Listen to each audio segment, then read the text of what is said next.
ओम। सभी को नमस्ते, सुप्रभात। मस्त।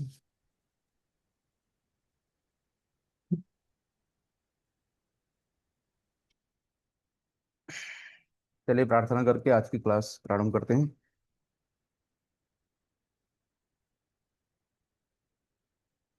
ओम यो भूतं च भव्यं च सर्वं यशादितिष्ठति यच्च च केवलं तस्मै ज्येष्ठाय ब्रह्मणे नमः। ओम विश्वानि देव सवितदुरितानि परासुव यद्भद्रं तन् आसुव। ओम शांति शांति शांति।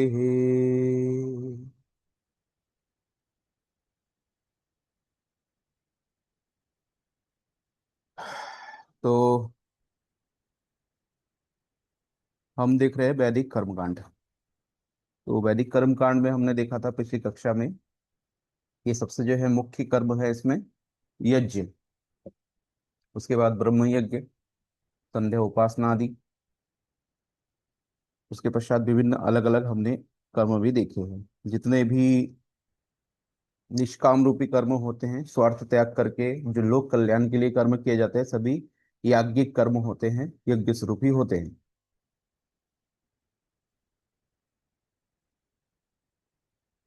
तो आज हम आगे थोड़ा सा और समझते हैं और यज्ञ के जो विभिन्न अंग है उनको समझने का प्रयास करते हैं और कुछ नियम पद्धति जानने का प्रयास करते हैं। अगली कक्षा में हम मंत्र के द्वारा यज्ञ आदि करना सीखेंगे, जानेंगे, उसको समझेंगे।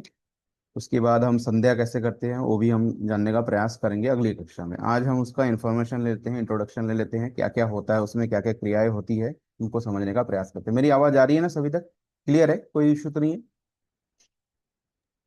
जी हाँ, क्लियर। हाँ, ठीक है। तो आज मैं कोई प्रेजेंटेशन नहीं देने वाला हूँ। आज मैं बस बताने वाला हूँ, समझाने वाला हूँ, तो ध्यान से सुनिएगा। रिकॉर्डिंग रहेगी आपके पास और उसे बार बार आप रिपीट कर सकते हैं, देख सकते हैं। तो एक मंत्र आता है, एक श्लोक आता है कि यज्जो वै श्रेष्ठतम कर्म, है ना। तो इसका अर्थ हुआ है कि जितने भी श्रेष्ठतम कर्म है उसमें भी सबसे श्रेष्ठ कौन से कर्म है? यज्ञ का कर्म है, जो निष्काम भाव से किए जाते हैं। ठीक। अर्थात मनुष्य के लिए यज्ञ श्रेष्ठतम कर्म है, क्योंकि इससे जल वायु वातावरण आदि की शुद्धि होती है। अतः सबको यज्ञ जो है निष्काम भाव से करनी चाहिए। तो उसमें कोई भी आपका स्वार्थ नहीं होना चाहिए, दिखावा नहीं होना चाहिए। ठीक है, निष्काम भाव से होनी चाहिए एकदम। और ये जो श्लोक है ये शतपथ ब्राह्मण का है। शतपथ ब्राह्मण में 1715 ये लोकेशन है। 1715, 1.7.1.5, इस लोकेशन पे आपको ये श्लोक मिलेंगे। शतपथ ब्राह्मण क्या है? जितने भी ब्राह्मण ग्रंथ है वो क्या है? वो कर्मकांडीय ग्रंथ मुख्य रूप से। उसमें कर्म करने का विधान है।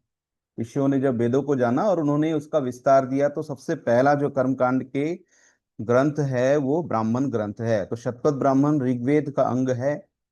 इसमें ये कहा गया है कि यज्ञ जो है सबसे श्रेष्ठतम कर्मों में से है। उसके पश्चात तांडव ब्राह्मण में क्या कहा गया? देखिए, तांडव ब्राह्मण में कहा गया है कि स्वर्ग कामो जयेत, अर्थात यज्ञ कर्म से स्वर्ग अर्थात सुख एवं सांसारिक पदार्थों की प्राप्ति होती है। ठीक। उसके पश्चात कहा गया है अथर्ववेद का 21वां अध्याय का 35.5, ये लोकेशन है। यहाँ पर कहा गया है अर्थात यज्ञ ईश्वरीय आशीर्वाद है, देन है, क्योंकि इस पुनीत कर्म से हम सबका जीवन उन्नत होता है, इसलिए हर मनुष्य को यज्ञ करनी चाहिए। उसके पश्चात बहुत ही महत्वपूर्ण एक मंत्र है यजुर्वेद का, अयम यज्ञो भुवनस्य नाभि। मतलब यहाँ जो यज्ञ है इस ब्रह्मांड की नाभि है, केंद्र है, क्योंकि परमात्मा ही सब जीवों का कल्याणार्थ है। इस सृष्टि की उत्पत्ति स्थिति प्रलय वही करता है। इसलिए यज्ञ को भी उसी प्रकार समझ करके उसके महत्व को प्रत्येक मनुष्य को बिना स्किप किए यज्ञ को करनी चाहिए। उसके बाद कहा गया यजुर्वेद में कि यज्ञेन यज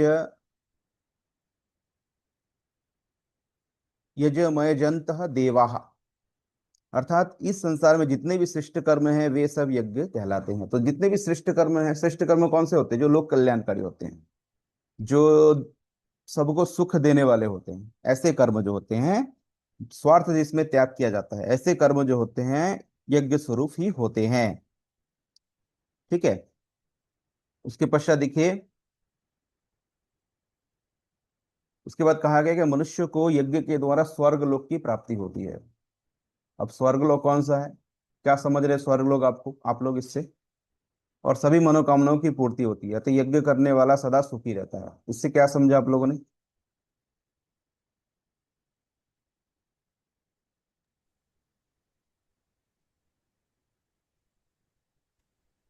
जितने भी सांसारिक सुख है धरती पर, हम्म। वो स्वर्ग, यानी स्वर्ग धरती पर ही है। सांसारिक सुख, ठीक। ज्ञान, विद्या, शरीर के जितने भी सुख हैं, घर, गाड़ी, बंगला, सोना चांदी, जो भी है, सांसारिक सुख। हम्म। अब ये जो सांसारिक सुख है इसकी प्राप्ति होती है जिस परिवार या घर में प्रतिदिन अग्निहोत्र होता है, ठीक है, वह स्वर्ग के समान होता है, ऐसा कहा गया है। ईश्वर स्तुति, प्रार्थना, उपासना के मंत्र का उच्चारण जिस परिवार पर होता है, उच्चारण होता है नित्य प्रतिदिन, जहाँ पर माता पिता, अतिथि आदि की, बड़े बूढ़ों की सेवा होती है, सत्कार होती है, चरित्रवान पति और सुशील पत्नी तथा उसकी संतान आपस में प्रेम पूर्वक शांति से रहते हैं और मृदु भाषण वाले होते हैं, ठीक है, तनाव रहित वातावरण होता है, सुख संपत्ति सुविधाएं सब होती है, समृद्धि होती है, सगे संबंधियों तथा मित्रों का आवागमन होता है, यही स्वर्ग है। ठीक है, परिवार के सब सदस्य स्वस्थ होते हैं, यात्रा के लिए सब सुख साधन विद्यमान होते हैं, सब एक दूसरे की बातें मानते हैं, सब में दान देने की प्रवृत्ति होती है, सेवक आज्ञाकारी होते हैं, समाज में उनकी आन बान शान बनी रहती है, इत्यादि। जहां जहां ऐसी परिस्थिति विद्यमान हो वहां स्वर्ग जानो, और इसके विपरीत जो भी परिस्थिति है वहां पर नरक जानो। ठीक है, जहाँ आत्मिक शांति नहीं, जहाँ कलह है, झगड़े होते हैं, मनमुटाव होते हैं, तनाव है, टेंशन है, रोगों से ग्रस्त है, जिस परिवार में यज्ञ नहीं होते उन परिवारों में आप मानिए कि वो नरक जैसे है। तो यहाँ पर स्वर्ग नरक नरक है हमारे सामने ही, स्वर्ग और नर्क कोई अलग नहीं है। इसी प्रकार से आगे क्या कहा गया, देखिए आगे कहा गया है कि यज्ञ के तीन अर्थ हमने देखा था पिछली कक्षा में, देव पूजा, संगतिकरण और दान। तो जो हम देव पूजा, संगतिकरण और दान का जो विशेष अर्थ होता है, जितने भी देव यज्ञ होते हैं उसमें तीनों होते हैं। देव पूजा में हम देवों की पूजा करते हैं, जड़ जो देव होते हैं उनकी पूजा करते हैं। साथ ही साथ संगतिकरण भी होता है, उसमें ज्ञानी गुणी लोग की संगति भी हमें प्राप्त होती है, तो लोग एक जगह आकर के संगठित होकर के यज्ञ करते हैं, अनुष्ठान करते हैं। और उसके पश्चात दान भी होता है, मतलब हम अपने जो मूल्यवान जो पदार्थ होते हैं, मूल्यवान जो हमारे बहुत ही हितकारी होते हैं, जैसे घी हुआ, जैसे हवन आदि सामग्री हुआ, जड़ी बूटी हुआ, उसके बाद और भी जितने भी मूल्यवान चीजें हैं जो हम दे सकते हैं किसी को, है ना, हमारे अधिकार में जो जो चीजें हैं, जब हम उसका दान करते हैं तो क्या होता है, सबसे पहले स्वार्थ का त्याग होता है, अहंकार का त्याग होता है, परोपकार की भावना जागृत होती है। तो जो देव यज्ञ होते हैं तीनों घटित उसमें होनी चाहिए, मतलब देवताओं की पूजा होनी चाहिए, संगतिकरण होनी चाहिए और दान भी होनी चाहिए, तभी यज्ञ जो है सार्थक होता है। तो यज्ञ में देखिएगा हम क्या करते हैं, अग्नि प्रज्वलित करते हैं। तो यज्ञ किसका प्रतीक है? शास्त्र कहते हैं कि अग्नि जो है केवल प्रकाश नहीं है, ये ज्ञान का प्रतीक है। अग्नि से प्रकाश मिलता है, उसकी ज्वालाएं ऊपर की ओर जाती हैं, तब वे हमें सिखाती है कि मनुष्य को अपने जीवन में सदा प्रकाश अर्थात ज्ञान की प्राप्ति के लिए प्रयत्नशील रहना चाहिए, प्रगति की ओर आगे बढ़ने का प्रयास करनी चाहिए। तो अग्नि की जैसे लौ ऊपर की ओर जाती है, तो अग्नि को प्रतीक स्वरूप में समझिए कि हमें हमेशा आगे बढ़ते हुए रहना चाहिए, प्रगति की ओर हमें बढ़ते रहना चाहिए, ये प्रेरणा हमें अग्नि से प्राप्त होती है। घी जो है स्नेह का प्रतीक है, परस्पर मित्रता का प्रतीक है।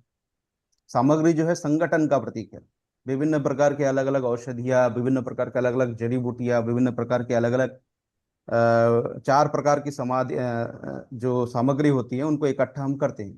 तो एक जगह संगतिकरण का देखिए, एक संगठन का एक यहाँ पर प्रतीकात्मक वर्णन है।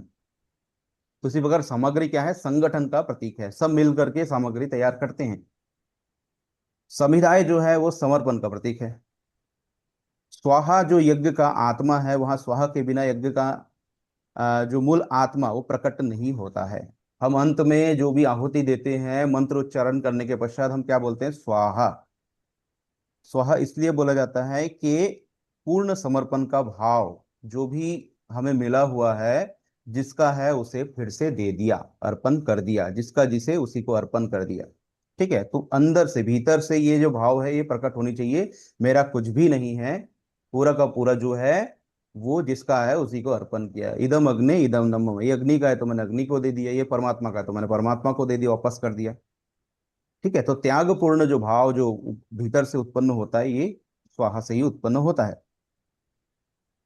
तो स्वाहा के बिना यज्ञ का जो अर्थ है वो निरर्थक है। तो इदम न मम यज्ञ का प्राण है। हम मंत्र में कहते हैं इदम न मम, ये मेरा नहीं है। कोई भी कर्म छोटा बड़ा नहीं होता, यदि आप निष्काम कर्म की भावना से करते हैं, सब जो है कर्म यज्ञ के रूप में ही होते हैं। जैसे भूखे को भोजन खिला देना, ठीक है, प्यासे को पानी पिला देना, गरीब की कोई सहायता कर देना, सभी यज्ञिक कर्म हैं। जब आवश्यकता पड़े शिक्षा दान भी करना, जो गरीब है उनको औषधि प्राप्त करवाना, जो कमजोर है उसके लिए सहारा बनना, ये सभी यज्ञिक कर्म हैं। ठीक है, और ये सभी निष्काम भाव से की जानी चाहिए। और यज्ञ करने से ईश्वर के प्रति श्रद्धा और प्रेम उजागर होता है, मन में शांति एकाग्रता आती है, आपसी मित्रता बढ़ती है, प्रदूषण की निवृत्ति भी होती है, मानसिक और शारीरिक रोगों का निवारण भी होता है।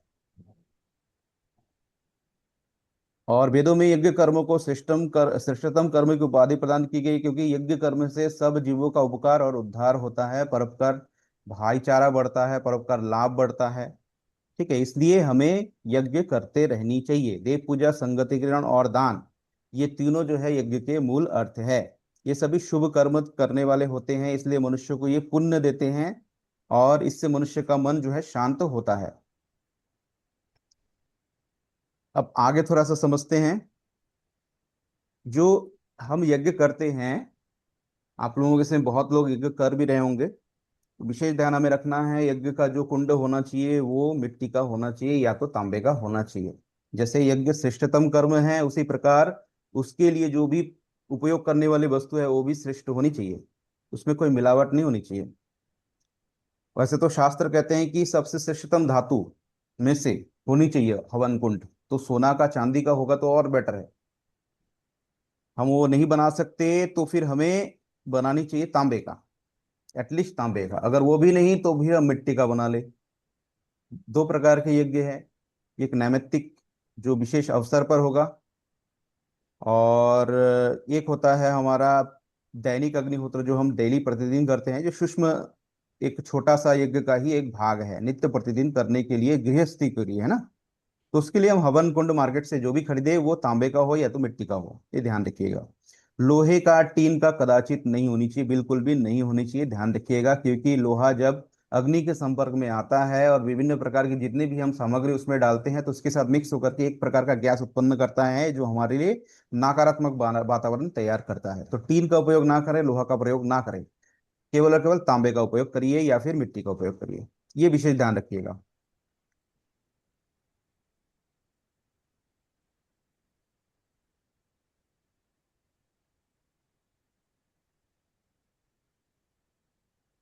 अब हमने देखा था ब्रह्म यज्ञ। तो ब्रह्म यज्ञ के अंतर्गत कौन कौन से यज्ञ आते हैं? ब्रह्म यज्ञ के अंतर्गत आते हैं संध्या, उपासना, स्वाध्याय, ठीक है, उसके बाद चिंतन मनन, ठीक, प्राणायाम, ध्यान आदि सब जो है ब्रह्म यज्ञ के अंतर्गत आते हैं। तो मनुष्य को सुबह कितने बजे जाग जानी चाहिए? 4:30 से 6 बजे के पहले जो है जाग जानी चाहिए। तो आप कम से कम 5 बजे से पहले जाग जाइए, जाग करके सबसे पहले ब्रह्म यज्ञ करें। उसके बहुत सारे और मंत्र है, मैं अगली कक्षा में उसके बारे में बताऊंगा। मैं अभी अब इंट्रोडक्शन दे रहा हूँ ब्रह्म यज्ञ होता क्या है, इसको आप सीधा समझ जाइए। संध्या, इसमें हम क्या करेंगे? सबसे पहले उठेंगे, उठ करके अपने शरीर को जो है साफ करेंगे, स्नान आदि करेंगे, मल मूत्र का त्याग करेंगे, दंत का धोवन करेंगे, दांत साफ करेंगे, ब्रश करेंगे। तो इसमें सबसे पहले ध्यान रखिएगा केमिकल का उपयोग कम से कम करें। अगर स्नान करना है तो साबुन की जगह आप उबटन का उपयोग करें, या फिर एक बाल्टी पानी में एक नींबू निचोड़ ले, उससे स्नान करें। और आवश्यकता पड़ भी जाए तो सप्ताह में एक बार दो बार यूज कर ले, क्योंकि अभ्यास बना हुआ है, धीरे धीरे इसका त्याग करे तो ज्यादा बेटर है। उपटन का उपयोग करें, उपटन बना ले घर में, और उपटन बनाने की पद्धति देख लीजिए, इंटरनेट में आपको अवेलेबल हो जाएगा। केमिकल से दूर रहिए, क्योंकि ये धीरे धीरे प्रभावित करते हैं, हमें समझ में नहीं आता तुरंत, इसलिए हम बीमार पड़ते हैं। तो लंबे समय तक इसका उपयोग करने से धीरे धीरे हमारे शरीर में विभिन्न प्रकार की गंभीर बीमारी उत्पन्न होती है। तो सुबह उठना है, स्नान करना है, मलमूत्र का त्याग करना है, जल पीना है सबसे पहले। जल पीने के पश्चात हल्का गुनगुना पानी पी सकते हैं आप। हो सके तो एक तांबे का लोटा लीजिए, लोटे में रात भर पानी भिगा दीजिए, और उस पानी को सुबह उठ करके पीजिए। लोटा, गिलास के बिना लोटा में ही पानी पीना ज्यादा बेटर है। स्नान आदि करके दांत साफ भी करते हैं तो वहां पर केमिकल का उपयोग ना करें। कोई पाउडर हो, या फिर कोई नीम का टहनी हो, या फिर बबूल का हो, जाम का हो, जिस भी प्रकार का हो, इसका उपयोग हमें करनी चाहिए। कम से कम केमिकल का उपयोग करें। उसके पश्चात स्नान आदि करने के पश्चात थोड़ा सा टहल लीजिए, शरीर को थोड़ा सा कसरत कर लीजिए। करने के पश्चात आपको चिंतन मनन करनी है, स्वाध्याय करनी है, आपको ध्यान करना है, आपको प्राणायाम करना है। ठीक है, ये आपका प्रोसीजर है कर्म करने का। सुबह उठने के पश्चात ये हमारा समय होना चाहिए। उसके पश्चात जब सूर्योदय हो जाए, उसके बाद हमें देव यज्ञ के लिए आगे बढ़नी चाहिए। तो देव यज्ञ में हम क्या करते हैं? अग्निहोत्र करते हैं।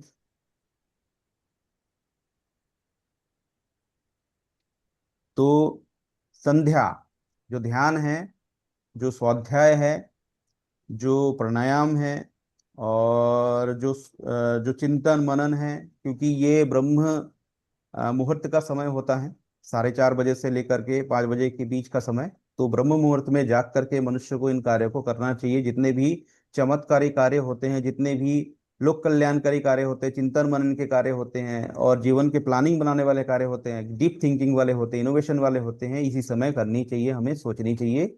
इसी का हमें यहाँ पर नित्य प्रयास करनी चाहिए, उससे सिद्धि जल्दी प्राप्त होती है। तो संध्या और यज्ञ, अग्निहोत्र करना सब मनुष्य का अनिवार्य रूप से कर्तव्य है, इसका त्याग नहीं किया जा सकता, ये सामवेद कहता है हमें। ठीक है। और वेदों के अनुसार सूर्योदय के पश्चात ही अग्निहोत्र करना उचित है। सूर्य उदय से पहले सूर्य के प्रकाश जहां पर उत्पन्न होगा तब हम अग्निहोत्र कर सकते हैं। संध्या को ब्रह्म यज्ञ और यज्ञ को देव यज्ञ भी कहते हैं। अग्नि, ईश्वर, होत्र, हवन या दान करना। अतः अग्निहोत्र का अर्थ है कि ईश्वर की आज्ञा पालन करना। ठीक है। तो जितने भी श्रेष्ठतम कर्म होते हैं वो परोपकार के लिए होते हैं, इसलिए यज्ञो वह श्रेष्ठतम कर्म कहा गया है। जो मनुष्य अग्निहोत्र यज्ञ को प्रतिदिन करते हैं, वे समस्त संसार में सुख को बढ़ाने वाले होते हैं, अपने लिए भी दूसरों के लिए भी। और यज्ञ जो भी हम करेंगे मंत्र के उच्चारण के साथ करेंगे, शुद्ध मंत्र को उच्चारण करेंगे। अगले कक्षा में हम उसको देखेंगे कौन कौन से मंत्र के द्वारा आप जो है यज्ञ कर सकते हो। हमने एक फ्री सेक्शन में एक डाला हुआ है, उसको भी देख सकते हैं। उससे भी सूक्ष्म यज्ञ आप करने का विधान आपको पता चल जाएगा, कौन कौन से मंत्र एटलीस्ट होने चाहिए।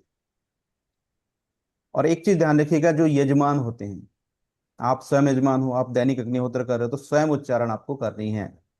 और जब भी आप यज्ञ करने बैठो तो आपके साथ, अगर आप गृहस्थी हो तो आपके साथ आपकी पत्नी होनी चाहिए, और आप अगर स्त्री हो तो आपके साथ आपका जो है पति होना चाहिए। तो स्त्री और पति दोनों होनी चाहिए साथ में। दाम्पत्य जीवन में हमें दोनों मिल करके ही यज्ञ करनी चाहिए। जब भी बैठे, पुरुष के दाहिने भाग में, मतलब दाएं साइड में, राइट हैंड साइड में ही स्त्री बैठे।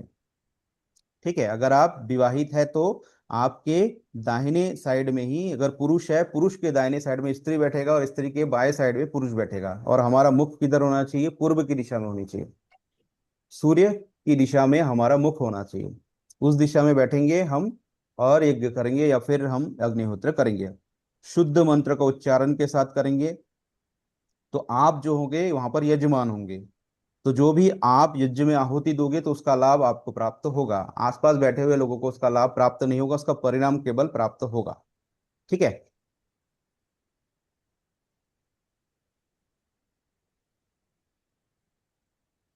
जो मंत्र का उच्चारण नहीं कर सकते, वो जो पुरोहित है, पुरोहित के मंत्र से जो है वो मंत्र का उच्चारण करे। पुरोहित पहले बोले, फिर यजमान उसे सुने, सुन करके वैसा ही उच्चारण करे। क्योंकि ये जो मंत्र है स्वयं ही बोलने चाहिए, किसी और के द्वारा नहीं बुलवाना चाहिए, हमें ही उच्चारण करना चाहिए। इसलिए प्रयास करें कि कम से कम जो है कुछ मंत्रों का तो रट ले। सबसे पहला विश्वानी देव, ओम विश्वानी देव सविता दुरितानि परासुव यद भद्रम तन आसुव स्वाहा। एक मंत्र ये हो गया। दूसरा मंत्र हो गया गायत्री मंत्र, जो सबको पता है। कम से कम इन दोनों मंत्रों का उपयोग करें, कम से कम 16 आहुति देने का प्रयास करें, कम से कम। उसके पश्चात कोई भी लिमिटेशन नहीं है, जितना अधिक आप दे सकते हैं।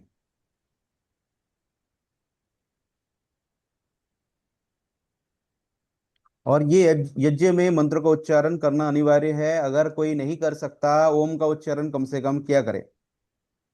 इससे क्या लाभ होता है? जितने भी मंत्र का उपयोग हम यज्ञ में करते हैं, उससे सबसे पहला लाभ क्या होता है? मंत्र जो है कंठस्थ होते हैं। दूसरा लाभ ये होता है, मंत्र का अपना एक फ्रीक्वेंसी होता है, एक वाइब्रेशन होता है, उसका प्रभाव हमारे मन, मस्तिष्क और शरीर पर होता है। उससे एकाग्रता बढ़ती है, ठीक है, आनंद की अनुभूति होती है।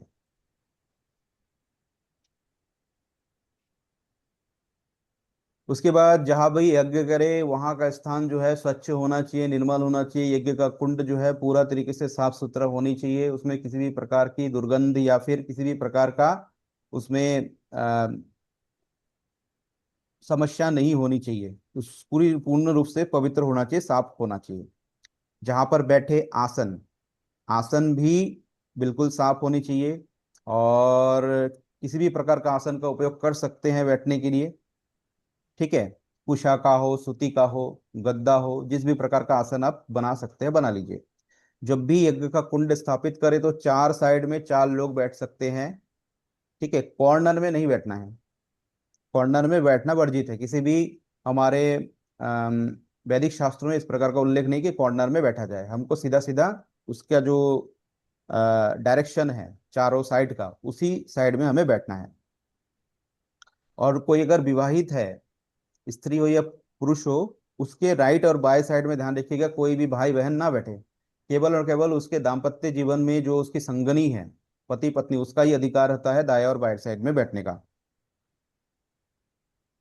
जैसे बृहद यज्ञ होते हैं, तो बृहद यज्ञ में साधारण जो यज्ञ होते हैं उसमें तो हम नित्य प्रतिदिन कुछ मंत्र के द्वारा करते हैं। लेकिन कुछ जो विशेष प्रकार के यज्ञ होते हैं जिसको हम अपने घर में करना चाहते हैं, अनुष्ठान, विशेष प्रकार के अनुष्ठान, जैसे कोई विशेष अवसर हुआ, जन्मदिन हुआ, कोई संस्कार को आपको करना है घर में, तो ऐसे यज्ञ जो होते हैं पुरोहित के माध्यम से किए जाते हैं। क्योंकि पुरोहित को उसका ज्ञान होता है, तो पुरोहित जो होता है यहाँ पर यजमान को निर्धारित करता है, यजमान के द्वारा ये यज्ञ किया जाता है, पुरोहित उसको डायरेक्शन करता है।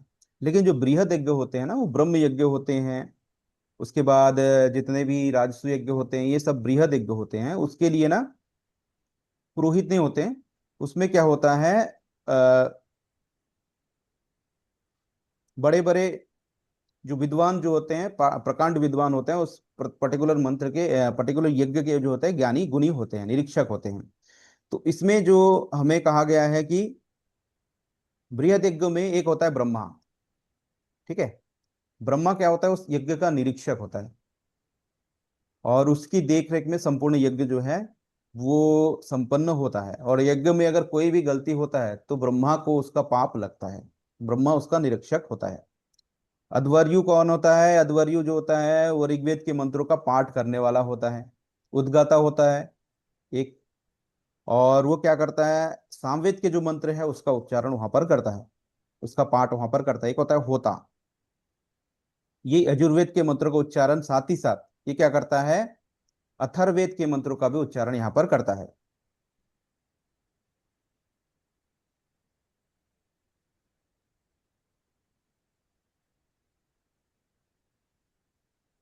और साधारण जो हमारे यज्ञ होते हैं उसमें इस प्रकार के कोई भी ब्रह्मा या आदि अध्वर्यु, उद्गत आदि, होता आदि, कोई भी यहाँ पर क्या होते हैं वो अपॉइंट नहीं किए जाते हैं। साधारण यज्ञ में केवल केवल पुरोहित होता है, ठीक है। अब देखिए यजमान की वेशभूषा क्या होनी चाहिए, क्योंकि हम यज्ञ कर रहे हैं, हमारी एक वेशभूषा होनी चाहिए। तो धोती कुर्ता पहने, ढीला ढाला कपड़ा पहनने का प्रयास करें। और स्त्रियां साड़ी आदि पहनने का प्रयास करें। जो भी हमारी संस्कृति में है वैसे वस्त्र पहनने का प्रयास करें, और साफ सुथरे होने चाहिए वस्त्र। धोती कुर्ता का विशेष यहाँ पर महत्व कहा गया है। ढीला ढाला वस्त्र होना चाहिए, इसमें हवादार वस्त्र होनी चाहिए। ऐसे वस्त्र पहन करके यज्ञ करने बैठे।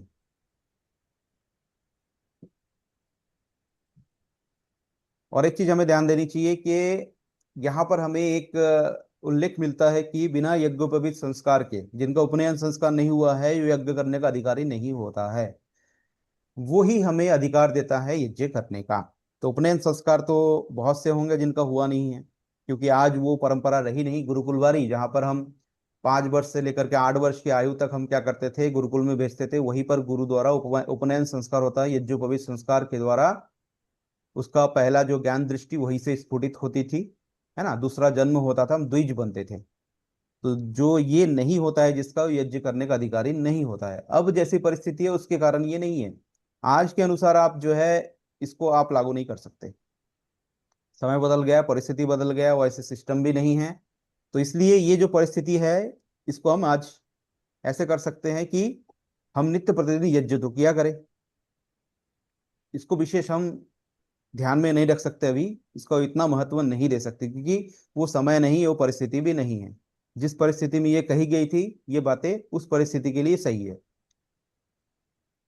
इसलिए बहुत सारे लोग प्रश्न करते हैं कि बिना यज्ञोपवीत आपको यज्ञ नहीं करनी चाहिए। तो हमको परिस्थिति मिली नहीं बाय डिफॉल्ट, तो हम क्या करें? हम नहीं करें। श्रेष्ठतम कर्म को किसी भी परिस्थिति में हमें करनी चाहिए, त्यागनी नहीं चाहिए।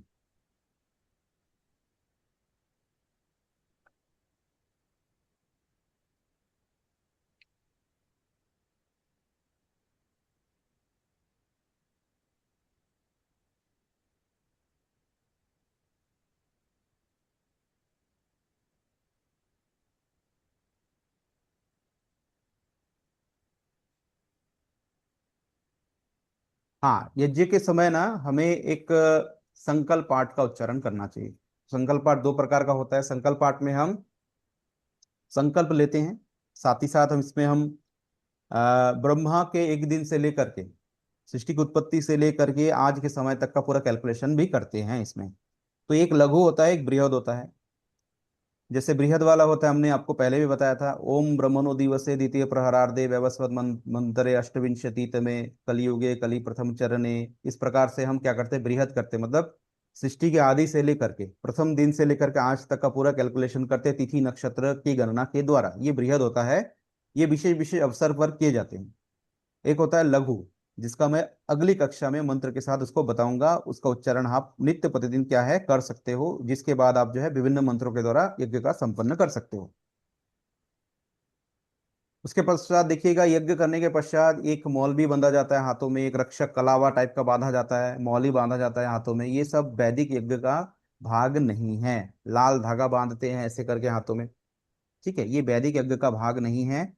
और ना ही किसी भी हमारे वैदिक शास्त्रों में इस प्रकार का उल्लेख है। ये बाद में पौराणिक दृष्टिकोण से बनाया गया है कि लाल धागा, रक्षाबंधन या फिर कलावा, मौली ये बांधा जाए, जिसका कोई भी हमारे शास्त्रों में उल्लेख नहीं है। उसके बाद चंदन आदि टीका लगाने का, कोई भी किसी भी प्रकार का टीका यहाँ लगाते हैं। उसके बाद यज्ञ शेष के बाद उसकी राख से उसमें थोड़ा घी मिला करके हम यहाँ पर काला टीका भी लगाते हैं।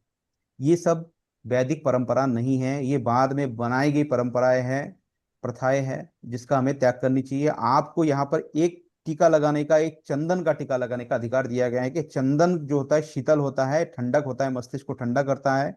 तो विशेष रूप से आप यहाँ पर क्या कर सकते हो, चंदन का टीका लगा सकते हो, तिलक लगा सकते हो। किसी और प्रकार की चीजें आप इसका उपयोग ना ही करें तो ही सही है, ठीक है।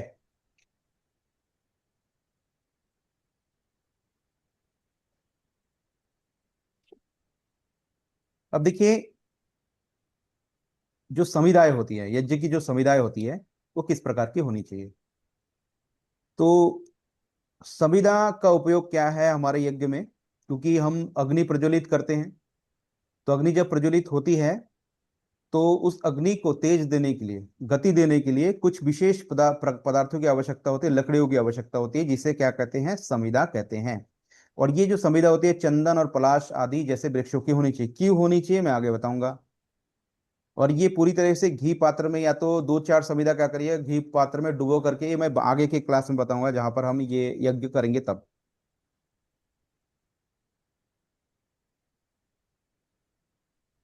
इसका तो है उल्लेख जहां पर है इसका। हाँ, एक चीज और ध्यान रखिएगा कि जो भी हम घी घृत का यूज करेंगे ना, वो गाय का होना चाहिए। क्यों होना चाहिए? क्योंकि गाय का जो घी होता है वो सतोगुणी होती है, सात्विक होती है। क्योंकि इसके दूध तथा दूध से बने सभी पदार्थ सेवन करने से मन को शांति मिलती है, मन में दया उत्पन्न होती है, करुणा उत्पन्न होती है, प्रेम, प्रसन्नता, स्फूर्ति, उत्साह इत्यादि सात्विक जितने भी भाव है ये उत्पन्न होते हैं हमारे जीवन में। इससे मनुष्य सात्विक गुण वाला बनता है। इसलिए गौ माता से उत्पन्न जितनी भी चीजें हैं वो सभी सात्विक गुणों से संपन्न होती है, और इनका सेवन करने से हमारे अंदर सात्विक गुण की वृद्धि होती है। भैंसे के दूध का घी मत लीजिएगा, ये तामसिक प्रवृत्ति की होती है, भैंस के दूध का। तो भैंस का दूध तमोगुणी होता है, जिसके सेवन से तमोगुण वृत्तियां जागृत होती हैं, जैसे अशांति, क्रोध, घृणा, क्रूरता, बेचैनी, सुस्ती इत्यादि भाव उत्पन्न होते हैं हमारे जीवन में। इसलिए भैंस के दूध जो है यहाँ पर वर्जित है, भैंस का दूध का उपयोग ना करें, उसके घी का उपयोग ना करें। अब देखिए हवन की जो सामग्री, जो हवन की जो सामग्री वो कैसी होनी चाहिए? हवन की जो सामग्री होती है ना, 4 प्रकार के दिव्य पदार्थों का मिश्रण होना चाहिए। ध्यान रखिएगा, 4 पदार्थ के दिव्य पदार्थों का मिश्रण होना चाहिए। प्रकार के कैटेगरी, 4 कैटेगरी, उनको अलग अलग करेंगे, उनको एक जगह मिक्स करेंगे, उससे हवन सामग्री बन करके रेडी होगी हमारी। तो 4 प्रकार के कौन कौन से? देखिए, औषधि गुणों से युक्त और सुगंधित ये होने चाहिए, पहला प्रकार हुआ। जैसे कस्तूरी होना चाहिए, केसर होना चाहिए, अगर होना चाहिए, तगर होना चाहिए, श्वेत चंदन होना चाहिए, इलायची होनी चाहिए, जायफल, जावित्री इत्यादि। ये क्या हो गया? औषधि गुणों से युक्त या फिर सुगंधित। इसका मुख्य जो है गुण है सुगंध। उसके बाद पुष्टि कारक होना चाहिए, दूसरा कैटेगरी है पुष्टि कारक पदार्थ उसमें होने चाहिए। उसमें घी मिश्रित होना चाहिए, दुग्ध होना चाहिए, फल होना चाहिए, कंद होना चाहिए, अन्न होना चाहिए, चावल होना चाहिए, गेहूं, उड़द आदि इस प्रकार के पदार्थ उसमें मिक्स होना चाहिए। तीसरा होता है कैटेगरी मिष्ट। ठीक है, कुछ मीठे पदार्थ भी उसमें मिक्स होनी चाहिए, जैसे गुड़ होना चाहिए, शहद आदि, छुआरे आदि, इस प्रकार के कुछ मेवे आदि जो मीठे प्रकार की प्रवृत्ति रखते हो, इस प्रकार के पदार्थ उसमें मिक्स होना चाहिए। उसके पश्चात जो है रोगाणुनाशक पदार्थ, जैसे जैसे सोमलता, गिलोय आदि औषधि, इस प्रकार के जो औषधि होती है वो भी उसमें मिक्स होनी चाहिए। जड़ी बूटी इत्यादि, सूखे फूल, पत्तियां और अनेक सूखे मेवे, ड्राई फ्रूट्स को कूट कर एक बारीक मिश्रण बनाकर जिसे हम मिक्स कर ले उसको कहते हैं हवन सामग्री। तो ऋतुओं के अनुसार हवन सामग्री अलग अलग डिफरेंट डिफरेंट होनी चाहिए। ठीक है, जैसा ऋतु है, हर 2 महीने में ऋतु परिवर्तन होता है हमारे देश में, तो हर ऋतु के अनुसार अलग अलग प्रकार की हवन सामग्री होनी चाहिए। आने वाले क्लासेस में उनका हम आपको ज्ञान देंगे, जानने का प्रयास करेंगे वो कौन कौन सी होती है। तो इस प्रकार से हवन सामग्री इन पदार्थों का मिक्स होना चाहिए, क्योंकि ये संगठीकरण का प्रतीक है। इसलिए इन सभी चीजों को हम मिक्स करके हवन सामग्री बनाते हैं, जिसकी आहुति से हमारा बल बढ़ता है, हमारी बुद्धि बढ़ती है, उसका सुगंध चारों तरफ फैलता है, उसमें जो रोगाणुनाशक प्रवृत्ति होती है, वृत्ति होती है, वो चारों तरफ फैलती है। तो उसमें जो गुण होते हैं वही गुण अग्नि क्या करता है, उसको मल्टीप्लाई करके चारों तरफ फैला देता है। उसके बाद समिधा चयन। तो यज्ञ में विशेष प्रकार की जो लकड़ी का उपयोग किया जाता है उसे समिधा कहा जाता है। समिधा का विशेष महत्व होता है यहाँ पर।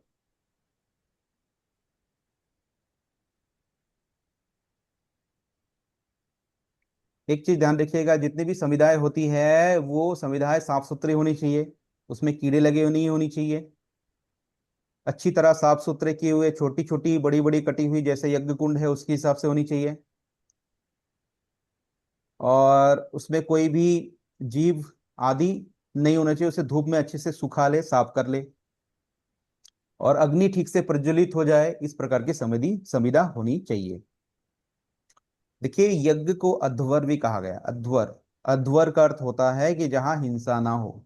यज्ञ में हिंसा वर्जित है, उसमें हिंसा नहीं होनी चाहिए। तो जब भी हम संविदा का चयन करें तो उसमें कोई भी कीड़े मकोड़े लगे नहीं होने चाहिए, क्योंकि घुन आदि प्रकार के कीड़े जो सूक्ष्म आंखों से देखा नहीं जा सकता, उनको अच्छे से देख करके उसका चयन करना चाहिए। उसमें घुन घुन आदि लगे नहीं होने चाहिए, चींटी आदि लगे नहीं होना चाहिए, जिसमें छोटे छोटे छेद भी होता है जिसमें वो रहते हैं।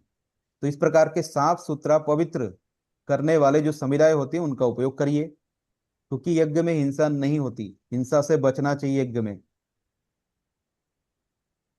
तो यज्ञ में डालने से पहले समिधा को ध्यानपूर्वक जांच कर लेनी चाहिए, जिसमें कोई भी जीव जंतु नहीं होनी चाहिए। समिधा अनेक प्रकार की हो सकती है और उसका चयन भी हम निम्न प्रकार से कर सकते हैं। देखिए, समिधा ऐसी होनी चाहिए, ऐसी लकड़ी होनी चाहिए जिसमें जिसके जलने पर कार्बन डाइऑक्साइड गैस जो है कम से कम उत्पन्न हो। पहला क्राइटेरिया ये है।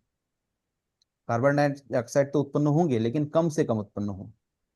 जिस लकड़ी के जलने से कार्बन मोनोऑक्साइड उत्पन्न ही ना हो, बिल्कुल भी उत्पन्न ना हो, तथा अन्य कोई विषैला गैस उत्पन्न ना करे। लकड़ी कठोर नहीं होनी चाहिए अत्यधिक। ठीक है, जितने भी हवन की जितनी भी संविधाएं है, लकड़ियां है, वो उतनी कठोर नहीं होती है। ठीक है, क्योंकि उसको इसमें कीड़े लग जाते हैं, घुन लग जाते हैं। तो इससे समझ में आता है कि ऐसे लकड़ियां कमजोर होती है, थोड़ा सा ज्यादा मजबूत कैटेगरी के नहीं आते हैं। तो लकड़ी कठोर नहीं होती है। उनकी पहचान है कि जिस लकड़ी में दीमक खाती है, जिस लकड़ी में किसी प्रकार का घुन लग जाता है, किसी प्रकार के कीड़े लग जाए, वो लकड़ी सर्वोत्तम होती है, अर्थात वो कोमल होती है। तो ऐसे लकड़ी का चुनाव होना चाहिए। तो पहला क्राइटेरिया है कि कार्बन डाइऑक्साइड कम से कम उत्पन्न हो, कार्बन मोनोऑक्साइड उत्पन्न हो ना के बराबर हो। ठीक है, कोई भी विषैला गैस उससे उत्पन्न ना हो। तो बहुत सारे लोग कहते हैं ना कि हवन करने से तो उससे धुआं बनता है, लकड़ी जलाते हो उससे वातावरण दूषित होता है। तो ऋषियों ने इसको भी ध्यान में रखा है, ऋषियों ने इसको जानने का प्रयास किया कौन सी ऐसी लकड़ी है जिससे वातावरण कम से कम दूषित हो।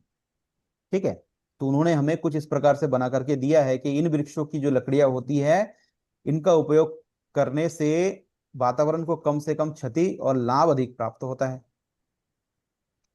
उसके बाद और एक क्राइटेरिया है, उस वृक्ष की जो लकड़ी है जिसके पत्ते तोड़ने पर दूध जैसे द्रव्य निकलना चाहिए। तो ऐसे अगर होते हैं तो वो लकड़ी उपयोग करने के लिए है, हवन के लिए।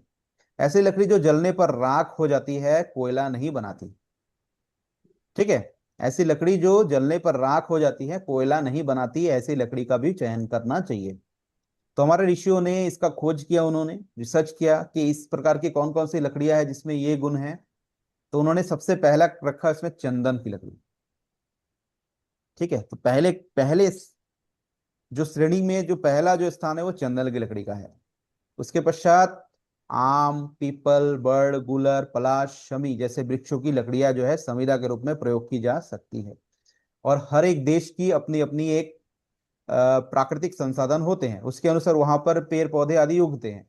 तो इन परिस्थितियों को ध्यान में रख करके, इन क्राइटेरिया को ध्यान में रखकर लकड़ियों का चुनाव वहां भी किया जा सकता है। जरूरी नहीं वहां पर आप आम की लकड़ी का ही उपयोग करिए, पीपल की लकड़ी का ही उपयोग करिए, चंदन की लकड़ी का उपयोग करिए। हर एक देश में इस प्रकार के गुण को ध्यान में रख करके लकड़ी का चयन किया जा सकता है, संविदाओं का चयन किया जा सकता है।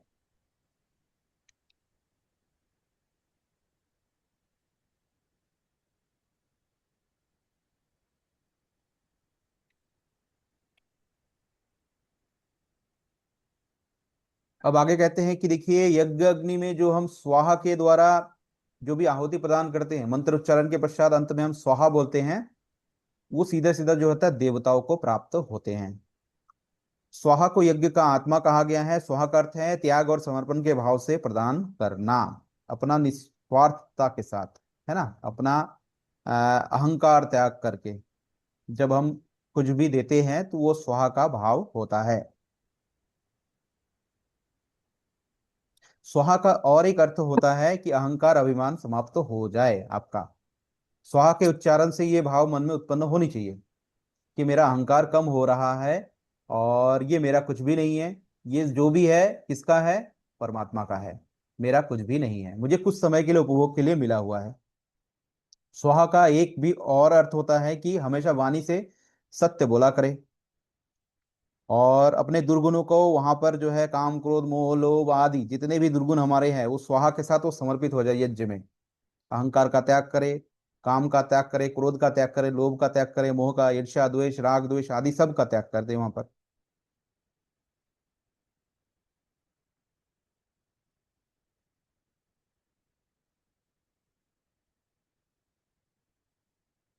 अब जब आहुति हम देते हैं यज्ञ में तो विशेष ध्यान रखिए कि जो आहुति हम दे रहे हैं वो यज्ञ का जो मध्य भाग है ना, जहाँ अग्नि प्रज्वलित हो रही है वहां पर पड़े, आजू बाजू पास में ना पड़े। घी भी जब हम देते हैं, डालते हैं यज्ञ में, अग्निहोत्र में, वो बीच में डालनी चाहिए। जहां पर अग्नि ठीक से प्रज्वलित हुई है। तो हाथ ना जले उसके लिए एक लंबा चम्मच होता है जिसको हम उपयोग करते हैं, उसका भी उपयोग आप कर सकते हैं। तो बीच में केंद्र में हमें जो भी हवि होते हैं यज्ञ की, उनको हमें डालनी चाहिए।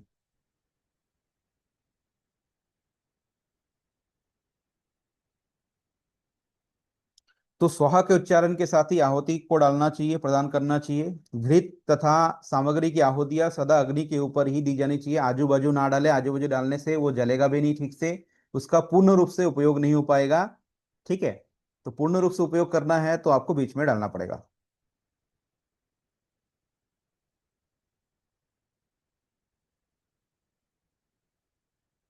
और जब यज्ञ हम कर रहे हैं तो पूरा ध्यान हमारा कहाँ होना चाहिए? अग्नि की तरफ होना चाहिए, यज्ञ की तरफ होनी चाहिए और अग्नि की तरफ होना चाहिए। हमारा जो अग्नि प्रज्वलित हो रही है वही ध्यान केंद्रित होनी चाहिए, ध्यान इधर उधर भटकना नहीं चाहिए। जो भी मंत्र उच्चारण कर रहे हैं अग्नि को देखकर ही, अग्नि को पूर्ण रूप से ध्यान में रख करके ही हमें यज्ञ करनी चाहिए, इधर उधर ध्यान हमें भटकाना नहीं चाहिए। और पूर्ण श्रद्धा और प्रेम के साथ यज्ञ करनी चाहिए, मंत्र को उच्चारण करना चाहिए, केवल दिखावा के लिए यज्ञ नहीं करनी चाहिए। अब देखिए, जो श्रुवा होता है, हवन सामग्री, हवन समिधा आदि जो भी हम अग्नि में समर्पित करते हैं, डालते हैं, उसके लिए हाथ का उपयोग होता है। ठीक है, हाथ का उपयोग होता है उसके लिए। तो जब हाथ का उपयोग होता है तो हाथ में भी अलग अलग उंगलियां हैं हमारे। ठीक है, 5 उंगलियां होती हैं हाथों की। तो इनको अलग अलग नाम से भी पुकारा जाता है। इसको कहते हैं अंगूठा, इसको कहते हैं तर्जनी, इसको कहते हैं मध्यमा, इसको कहते हैं अनामिका, इसको कहते हैं कनिष्ठ। ठीक है, ये उंगलियां जो होती है ना, इसमें से हमें 3 उंगली का उपयोग करना चाहिए। इन 3 उंगलियों का ध्यान रखिएगा, इन 3 उंगलियों का उपयोग करना चाहिए, अंगूठा, अनामिका और मध्यमा। इन तीनों का ही उपयोग करके यज्ञ में जो भी हम हवन सामग्री डाले तो इसी के द्वारा डाले। इन 3 उंगलियों को, इनका और इनका उपयोग नहीं करना है। ठीक, जब भी हम इसको डाले तो कोई भी, अगर हम समिधा भी यज्ञ में डाल रहे हैं तो इन 3 उंगलियों का ही उपयोग करिए। और हवन सामग्री जो भी हम डालते हैं स्वाहा के साथ, तो इसके लिए भी 3 उंगलियों का उपयोग करिएगा। देखिएगा, हमें क्या करना है? मध्यमा, अनामिका और अंगूठे का उपयोग करना है, कनिष्ठ और ये तर्जनी का उपयोग नहीं करना है। क्यों नहीं करना है? क्योंकि अहंकार का प्रतीक है ये, अहंकार का त्याग कर रहे हैं हम। और तर्जनी जो है, इसका उंगली का आकार भी छोटा है, और इसको उस प्रकार से शुभ कर्म में उपयोग भी नहीं किया जाता इसलिए। ठीक है, पवित्र कर्म में इसका उपयोग होता भी नहीं है, इसलिए इनका उपयोग ना करें। बाकी ये जो तर्जनी है अहंकार का प्रतीक है, इसलिए इसको त्याग करने का कहा गया है।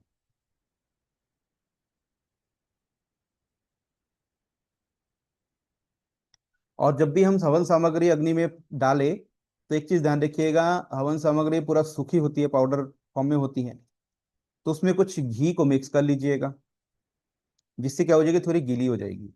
थोड़ी गीली हो जाएगी तो क्या होगा? उसका लाभ अधिक होगा। ठीक है, तो सूखी सामग्री में थोड़ा सा घृत मिला लीजिए, क्योंकि सूखी सामग्री की आहुति प्रदान करने से यज्ञ अग्नि में जो चिंगारी उत्पन्न होती है, सूखी सामग्री डालेंगे तो चिंगारी उत्पन्न होगी, हो सकता है उड़ करके इधर उधर चला जाए और किसी के कपड़े में लग जाए, छेद हो जाए, जल जाए कुछ।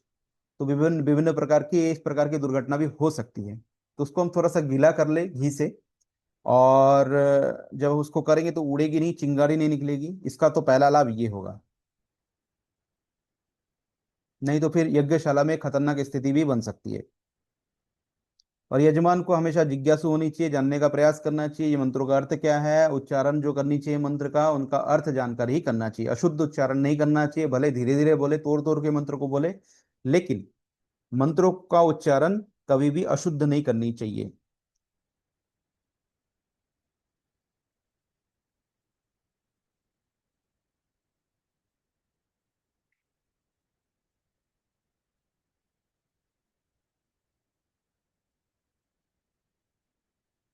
कोई अगर विशेष यज्ञ करने आपके पास आता है, कोई पुरोहित हो जैसे ब्रह्मा आदि, इस प्रकार से कोई विशेष यज्ञ करने आ रहा है, तो उनका सत्कार करना चाहिए, आदर करना चाहिए। विशेष प्रकार से उनका जो भी आपसे बन पड़े उनको दक्षिणा देनी चाहिए, दान देनी चाहिए।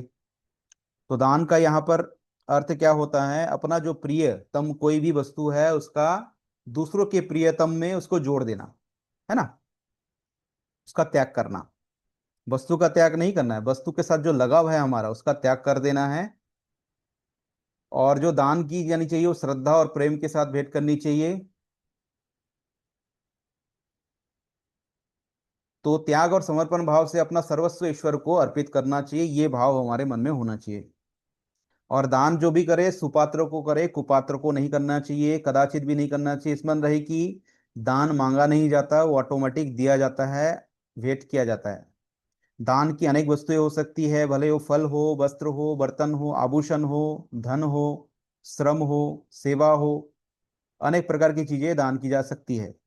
विद्या दान सर्वश्रेष्ठ दान है, ये ऋग्वेद में 1.6 में ये कहा गया है, विद्या दान से बड़ा दान कुछ भी नहीं है।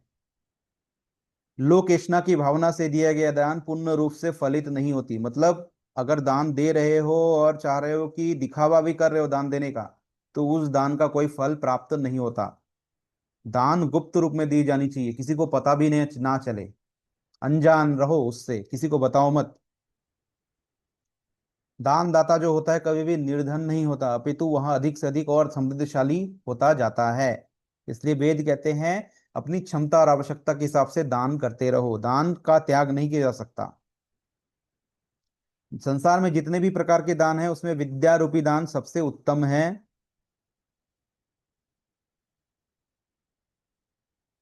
संसार में जितने भी दान के प्रकार है, जैसे जल का दान कर सकते हैं, अन्न का दान कर सकते हैं, गौ का दान कर सकते हैं, पृथ्वी का दान कर सकते हैं, भूमि का दान करते हैं, वस्त्र, तिल, स्वर्ण, घृत आदि इन सब वस्तुओं का दान हम कर सकते हैं।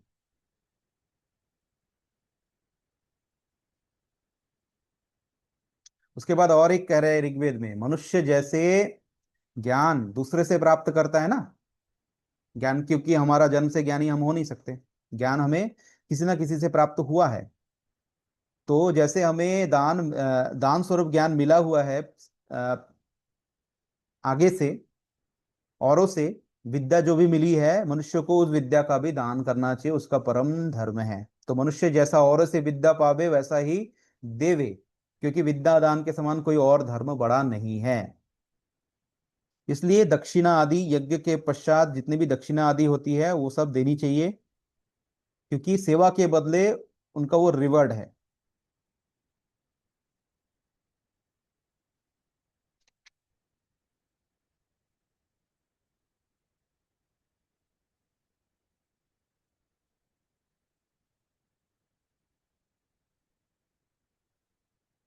और जब भी यज्ञ करने बैठे, अगर आप शादीशुदा है या फिर आप विवाहित है, आप जब भी यज्ञ करें, पुरुष हो तो अगर आपकी स्त्री अर्धांगिनी अगर साथ में यज्ञ ना कर सके तो उनकी आहुति आप भी दिया करें। जो भी मंत्र पढ़े डबल डबल, एक आपके लिए एक आपकी धर्म पत्नी के लिए, इस स्त्रियों के लिए भी ऐसा है ना। अगर आप कर रहे हैं तो इसी प्रकार से करें। आपको नित्य प्रतिदिन यज्ञ करना है, ब्रह्मचर्य से लेकर के वानप्रस्थ आश्रम तक नित्य प्रतिदिन सुबह शाम यज्ञ आपको करनी है। परंतु जैसे संन्यास आश्रम में चले जाते हो वहां पर यज्ञ का त्याग आपको करना है, क्योंकि आपका पूरा जीवन अब यज्ञमय हो जाता है, इसलिए आपका ये विधान नहीं रहता आपके लिए, बाध्यता नहीं होता, बाध्यकारी नहीं होता। और एक चीज ध्यान रखिएगा, जो भी आपके घर में पुरोहित आए या फिर कोई भी विशेष कार्य करवाए वो गृहस्थ होने चाहिए। एक गृहस्थ ही गृहस्थ के लिए यज्ञ का संपन्न करवा सकता है, कोई भी सन्यासी नहीं करवा सकता, ये विधान है। कोई विशेष अगर आपातकाल की स्थिति बने, अगर कोई ना मिले, ऐसा वो कोई गृहस्थ होता, ब्रह्मा, अध्वर्यु या फिर कोई पुरोहित ना मिले गृहस्थ, वेदों का विद्वान, तो फिर ऐसी ऐसी विषम परिस्थितियों में सन्यासी कर सकता है। संन्यास आश्रम में जाने के पश्चात, जाने से पहले ही आपको यज्ञोपवीत का भी त्याग करना चाहिए। और साथ ही साथ जितने भी गृहस्थियों के लिए, वानप्रस्थियों के लिए कर्तव्य होता है उनका भी त्याग करके आपको वहां जानी चाहिए।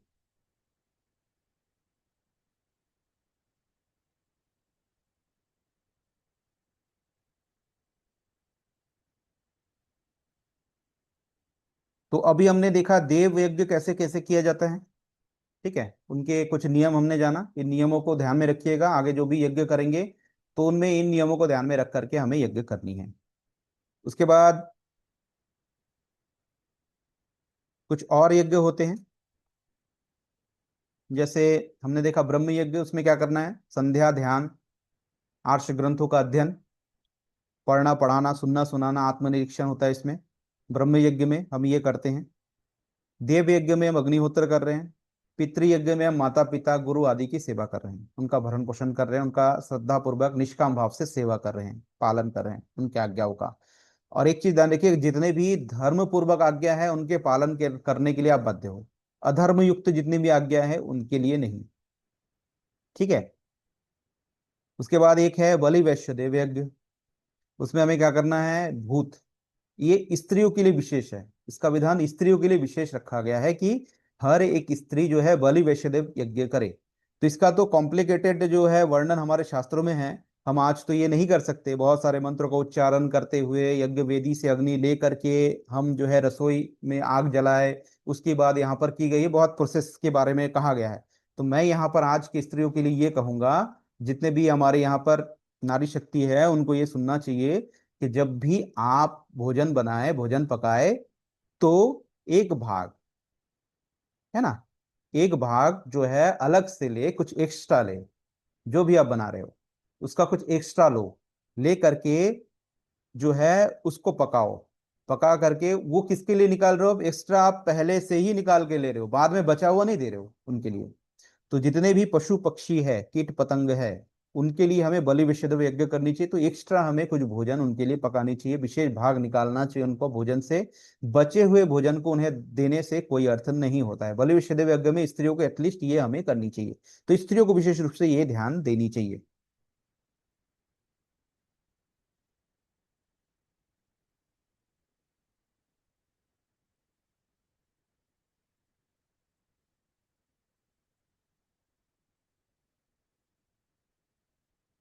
और इसमें जो 5 महायज्ञ की बात हुई है, देखिए महायज्ञ आज बहुकुंडीय यज्ञ का विधान चल रहा है, और आजकल अनेकों जगह बहुकुंडीय हजार हजार यज्ञ कुंड बिठाते हैं और यज्ञ करते हैं। इस प्रकार का कोई विधान हमारे शास्त्रों में नहीं है। बहुकुंडीय यज्ञ नहीं होता है। यज्ञ अगर होता ही है बृहद रूप में तो एक कुंड बनेगा, उसी में ही सबको आहुति देनी है।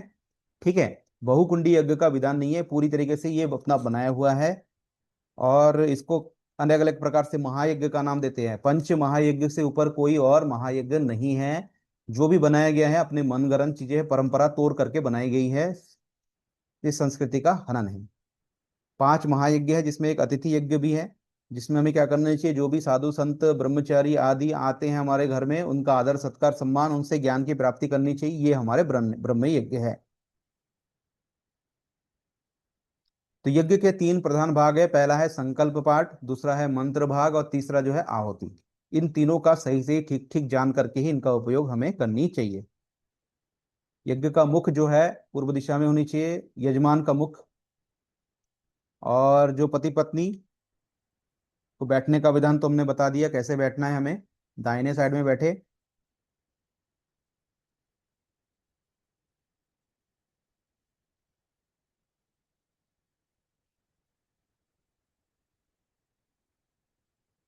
देखिए यज्ञ के ना 2 प्रकार के फल होते हैं।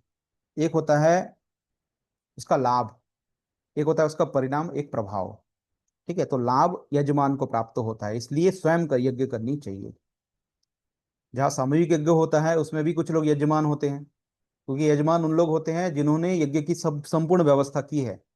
उनके लिए जो भी उपयोगी चीजें हैं, घी से लेकर के, घृत से लेकर के, हवन सामग्री से लेकर के, समिधा से लेकर के, उनका धन लगा है, उसमें उनका पुरुषार्थ लगा है, उनका बल लगा है, तो लाभ उनको विशेष रूप से उनको होता है। साथ ही साथ उसका परिणाम, उसका प्रभाव आसपास के लोगों तक फैलता है। ठीक है।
उसके पश्चात और एक महत्वपूर्ण बात यह है, देखिए मनुष्य की दो प्रकार की वृत्तियां होती है, एक आंतरिक वृत्ति होती है, एक बाहरी वृत्ति होती है। तो आंतरिक जो वृत्ति होती है, इंट्रोवर्ट्स, ऐसे लोग जो होते हैं कम बोलते हैं, लोगों से कम मिलते हैं, घुलते हैं, ठीक है, ये अपने में ही संतुष्ट रहने का प्रयास करते हैं। और एक होता है बहुमुखी वृत्ति, जो कर्मशील होते हैं, बाहरी दुनिया में प्रसन्न रहते हैं और लोगों के साथ अच्छा संबंध बनाने का प्रयास करते हैं। तो हमें क्या करना चाहिए, इन दोनों के बीच ना समतुल्य एक बैलेंस क्रिएट करने का प्रयास करना चाहिए। केवल ज्ञान और कर्म हमें लाभ नहीं पहुंचा सकते, ज्ञान युक्त कर्म हमें करनी है, दोनों का ही उपयोग हमें करना है, इस प्रकार से हमें कर्म करनी चाहिए। वैसे तो देखिए हम एक साथ सभी देवों को प्रसन्न तो नहीं कर सकते, परंतु यज्ञ जो है एकमात्र ऐसा साधन है जिसके द्वारा ही हम एक प्रयास कर सकते हैं। देव अनेक होते हैं, 33 प्रकार के ही देव नहीं हैं केवल, देव अनेक होते हैं। और वेदों में 70,000 प्लस वेदों देवों का उल्लेख है, 70,000 के ऊपर जो है वेदों का देवों का उल्लेख है, क्योंकि देने से देव कहलाते हैं, इसलिए उन्हें हम देवता कहते हैं। तो एक ही साधन है हमारे पास देवों को बलशाली बनाने का, पोषण देने का, यज्ञ, इसलिए हमें यज्ञ करनी चाहिए। क्योंकि देखिए मनुष्य का शरीर सुबह से शाम तक केवल दुर्गंध उत्पन्न करता है, हार मांस का पूरा शरीर है, इससे पसीने की बदबू निकल रही है, मलमूत्र निकल रहा है, आंखों से भी कचरा निकलता है, नाक से भी कचरा निकलता है, कान से भी निकलता है, और शरीर से तो निकल ही रहा है। ये दूषित कर रहे हैं वातावरण को, ठीक है, प्रदूषित कर रहे हैं। इसलिए हमें स्नान आदि करते रहना पड़ता है, हमें विभिन्न प्रकार के सुगंध भी लगाने पड़ते हैं। तो हार मांस का ये शरीर है, ये क्या कर रहा है, नित्य प्रतिदिन इस प्रकार की चीजें उत्पन्न कर रहा है, जिससे कि पर्यावरण दूषित होता है। तो हमारा एक परम कर्तव्य ये बनता है, इस दुर्गंध को हम जितना कम कर सकें। ऊपर से ये जो देव होते हैं, ये देव हमें बिना कुछ लिए हमसे केवल हमें केवल दे ही रहे हैं, तो देने से देव कहलाए, तो हमारा भी परम कर्तव्य बनता है कि हम भी उन्हें कुछ दे, अर्पित करें। तो अग्नि जो होता है देवों का मुख है, वही उसका भोजन का मार्ग है, उसी के द्वारा वो बलशाली बनते हैं। इसलिए हम अग्नि में विभिन्न प्रकार के जो भी चीजें हमारे लिए बलकारी होते हैं, बुद्धिकारी होते हैं, पुष्टिकारक होते हैं, उन पदार्थों का हम क्या करते हैं, अग्नि में समर्पित करते हैं। देव भी इसी से ही पुष्टकारी बनते हैं, ठीक है, पुष्ट होता है वो भी उनका जो है बल बढ़ता है, उनका पोषण होता है, वो शक्तिशाली बनते हैं, तभी वो और अच्छे से हमें दे पाते हैं।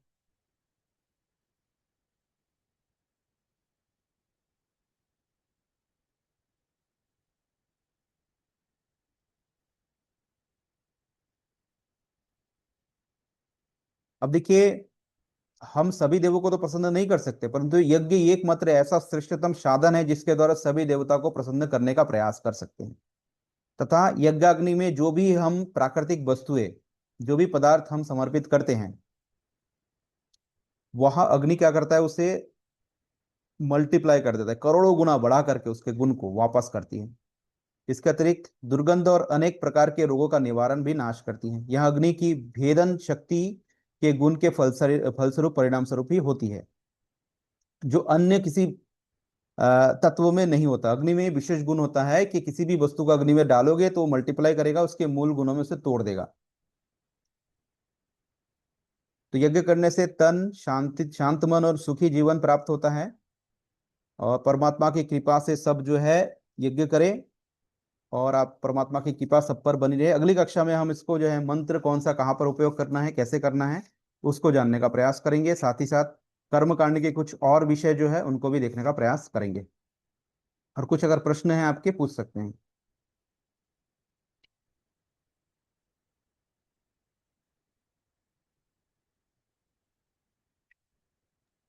आचार्य जी प्रणाम। प्रणाम। आचार्य जी, अपना जो अग्निहोत्र करते हैं, क्या छत के नीचे किया जा सकता है, जैसे हमारे रूम में? विशेष रूप से अग्निहोत्र तो हमें कहा गया है कि जल के समीप किया करें, ठीक है, जहाँ सरोवर हो, नदी हो, ये जो स्थान होता है सबसे उत्तम होता है, क्योंकि जल के साथ भी उन गैसों का क्रिया होती है, तो उसका लाभ भी हमें मिलती है, ठीक है। और आपकी अगर व्यवस्था ना हो तो हम कहीं पर भी कर सकते हैं, करिए, जहां पर भी आप कर सकते हो, करना बहुत अधिक आवश्यक है आज के समय में।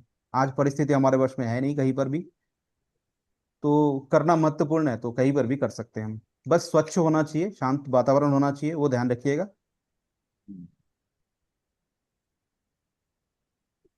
वैसे हवन की विधि में जल सिंचन जो है ना, वो भी कार्बन हाँ, को। जल सिंचन भी है। हम्म।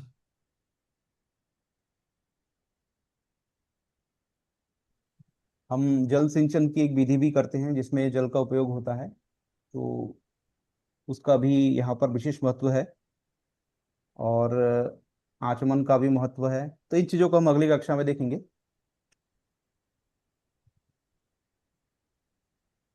मंत्र हम देखेंगे, उसके बाद हम एक रिकॉर्डेड वीडियो आप लोग के लिए डालेंगे, जो थोड़ा सा बृहद रूप में करना चाहते हैं डिटेल के साथ उनके लिए, और जो सूक्ष्म रूप में करना चाहते हैं कि मुझे केवल कुछ मंत्र ही मिले और उनका कम से कम प्रैक्टिस तो करूँ, तो सूक्ष्म यज्ञ की एक विधि बनी हुई है जिसका उपयोग आप कर सकते हो।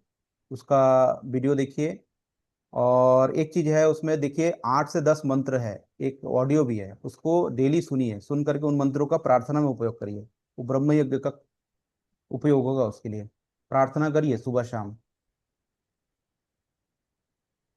और जो भी मंत्र हम यहाँ पर उच्चारण करते हैं उनका भी उसमें एडिशन करिए, उसको मैंने पूरा पूरा पीडीएफ में दिया हुआ है। उसको डेली जो है पढ़िए, रटिए। ठीक है।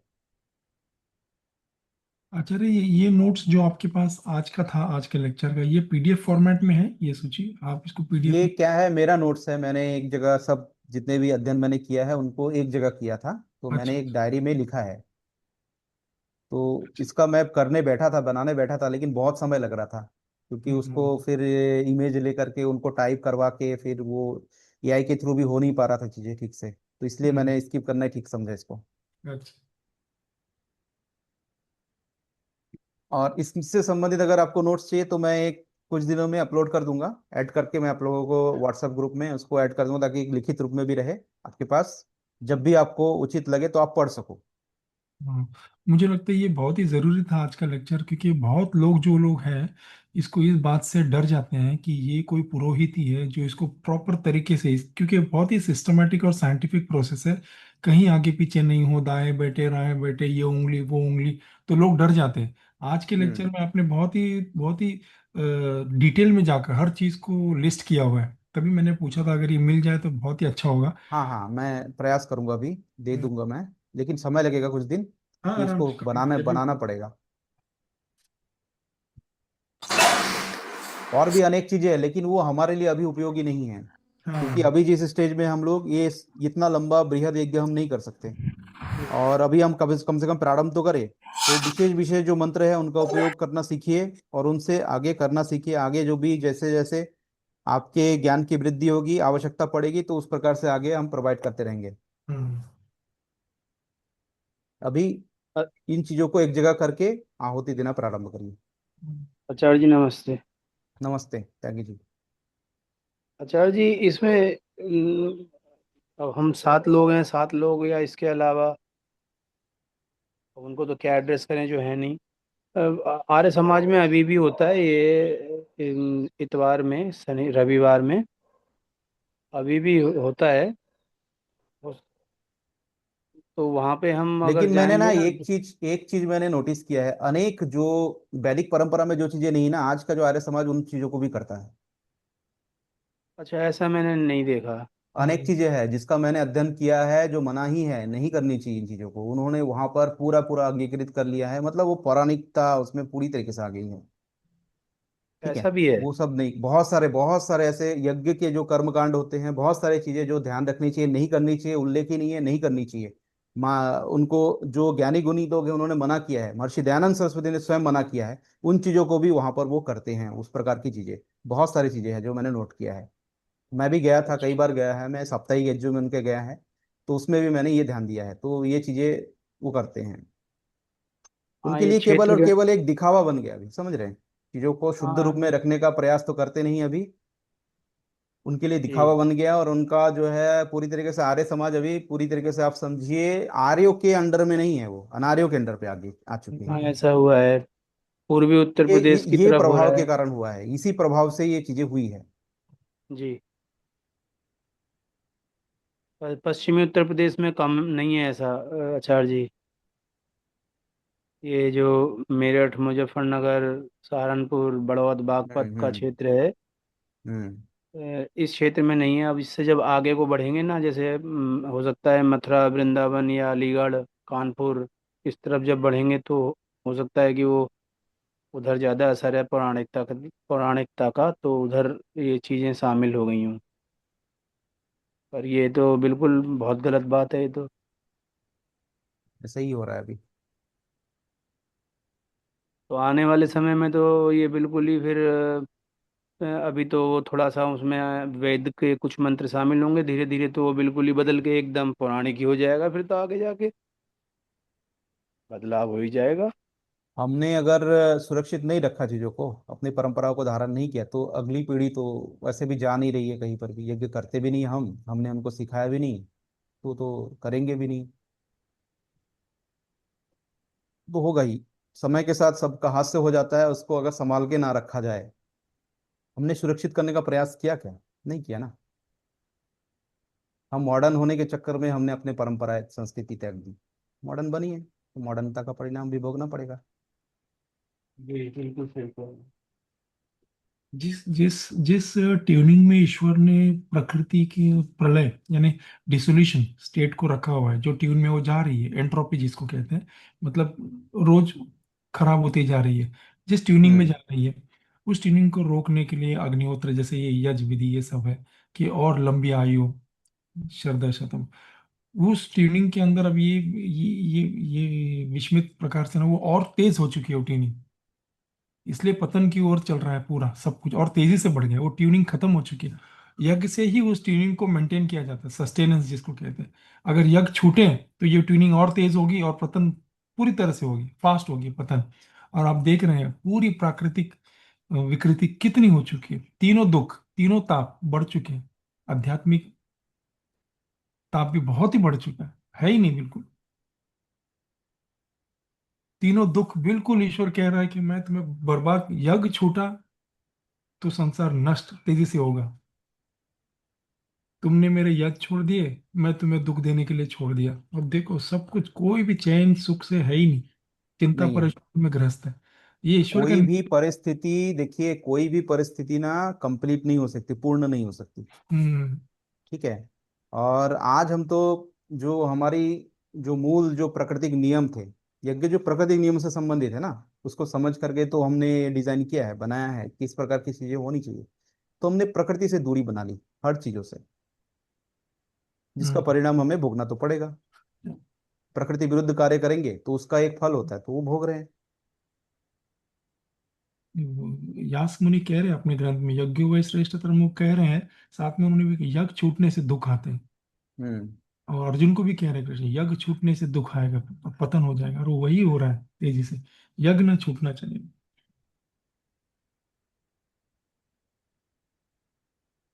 आचार्य जी एक डाउट आया था, मैं ये सुन रहा था, आपने कहा बहु कुंड का विधान नहीं है, यानी एक ही हम्म। होना चाहिए। फिर आपने ये भी बताया उसमें कि चार लोग ही बैठे चार दिशा में, फिर हम्म। तो वो कैसे, मतलब एक कुंड में इतने चार ही लोग बैठेंगे तो फिर कैसे हो, या उनके पीछे पीछे बैठेंगे? पीछे पीछे बैठेंगे, हाँ। कॉर्नर में अच्छा। नहीं बैठना है। अच्छा कॉर्नर में ठीक। बैठने की मनाही है। हम्म। और सीधा सीधा हमें चार कॉर्नर में उसके सीधे जो भाग है उसमें ही बैठना है। बहुकुंड स्थापना गलत है, ये परंपरा बाद में बनी है, ऐसा कुछ नहीं था, बनाया हम्म। गया है ये। ठीक है। तो अगर आश्रम हमारे, में बहुत लोग आ जाएंगे तो फिर कैसे होगा, फिर बहुकुंड नहीं होगा, एक कुंड बैठे। देखिए सागर जी बहुकुंडी, अगर हम्म। यज्ञ कुंड के ऊपर डिपेंड करता है, यज्ञ कुंड कितना विशाल है, कितना बड़ा है। और हम्म। हमने देखा यज्ञ के अलग अलग प्रकार हैं, तो उसका एक विशेष उद्देश्य के साथ ही किया हम्म। जाता है। तो उसमें जो ब्रह्मा होता है, उस यज्ञ का सबसे बड़ा निरीक्षक होता है, ज्ञाता होता है। हम्म। ठीक है। तो ब्रह्मा जो होता है उसका विधि विधान पूरा बनाता है। हम्म। अब बहुत से लोग आए जाए, उससे कोई फर्क नहीं पड़ता। एक चीज देखिएगा, यहाँ पर लाभ किसको प्राप्त होगा? यजमान हो केवल उसको लाभ प्राप्त होगा यज्ञ का, ये बोला गया है। हम्म। 1000 हम्म। लोग बैठो, 5000 लोग बैठो, 10,000 लोग बैठो, उससे कोई फर्क नहीं पड़ता, बस उसका एक प्रभाव जो होता है वो आपको मिलेगा। हम्म। परंतु यज्ञ का जो मुख्य लाभ किसको होगा? यजमान को होगा। यजमान। मान लीजिए कोई संस्था कर रही है यज्ञ, किसी संस्था के द्वारा संपन्न करवाया जा रहा है। अब संस्था के जितने सदस्य है ना, उनका धन लगा है, उनका बल लगा है, ऐश्वर्य लगा हुआ है, उन चीजों को, सामग्रियों को एकत्र करने के लिए, बनाने के लिए, वो पूरी व्यवस्था बनाने के लिए लाभ उनको ही प्राप्त होगा, उनका मूल। हम्म, तो आप किस उद्देश्य से कर रहे हो वो भी मैटर करता है। क्या उद्देश्य है हमारा यज्ञ का, क्या रूप होगा, क्या स्वरूप होगा, उसके हिसाब से हवन कुंड की आकृति आकार भी बढ़ता जाएगा, हम्म। ये भी डिपेंड करता है। इसलिए सर विशेषज्ञों के जी द्वारा आज के करवाया जाता था, ऋषियों के द्वारा। आ, आज के समय में एक हम देखते हैं, मैं ये देखने में आता है कि वो कुछ मंत्र पढ़े और कुछ लोगों ने आहुति दी, फिर वो अपना स्थान परिवर्तन करके पीछे बैठ जाते हैं, फिर आगे दूसरे लोग आगे आ जाते हैं। इस तरह से सब हाँ, लोग। और एक चीज त्यागी जी, बहुत अच्छा ध्यान आपने दिलाया है यहाँ पर। यज्ञ में ऋषियों ने क्या कहा है, जब भी यज्ञ करने बैठो मन इधर उधर नहीं होनी चाहिए, उठना नहीं है जब तक यज्ञ संपन्न ना हो, हम्म। तब तक उठना नहीं है, मन इधर उधर नहीं, केवल अग्नि, यज्ञ की अग्नि, वही दृष्टि आपकी होनी चाहिए। आपका ध्यान उधर उधर नहीं होना चाहिए। आप कोई पुस्तक भी पढ़ रहे हो, साथ में मंत्र का उच्चारण कर रहे हो, फिर ये स्वाहा कर रहे हो, इससे भी ध्यान भटकेगा, ये इसकी भी मनाही है। इसलिए मंत्र जो है रटे होने चाहिए। एक चिंतन, एक ध्यान, ईश्वर चिंतन, केवल और केवल, और दृष्टि में केवल और केवल अग्नि होनी चाहिए।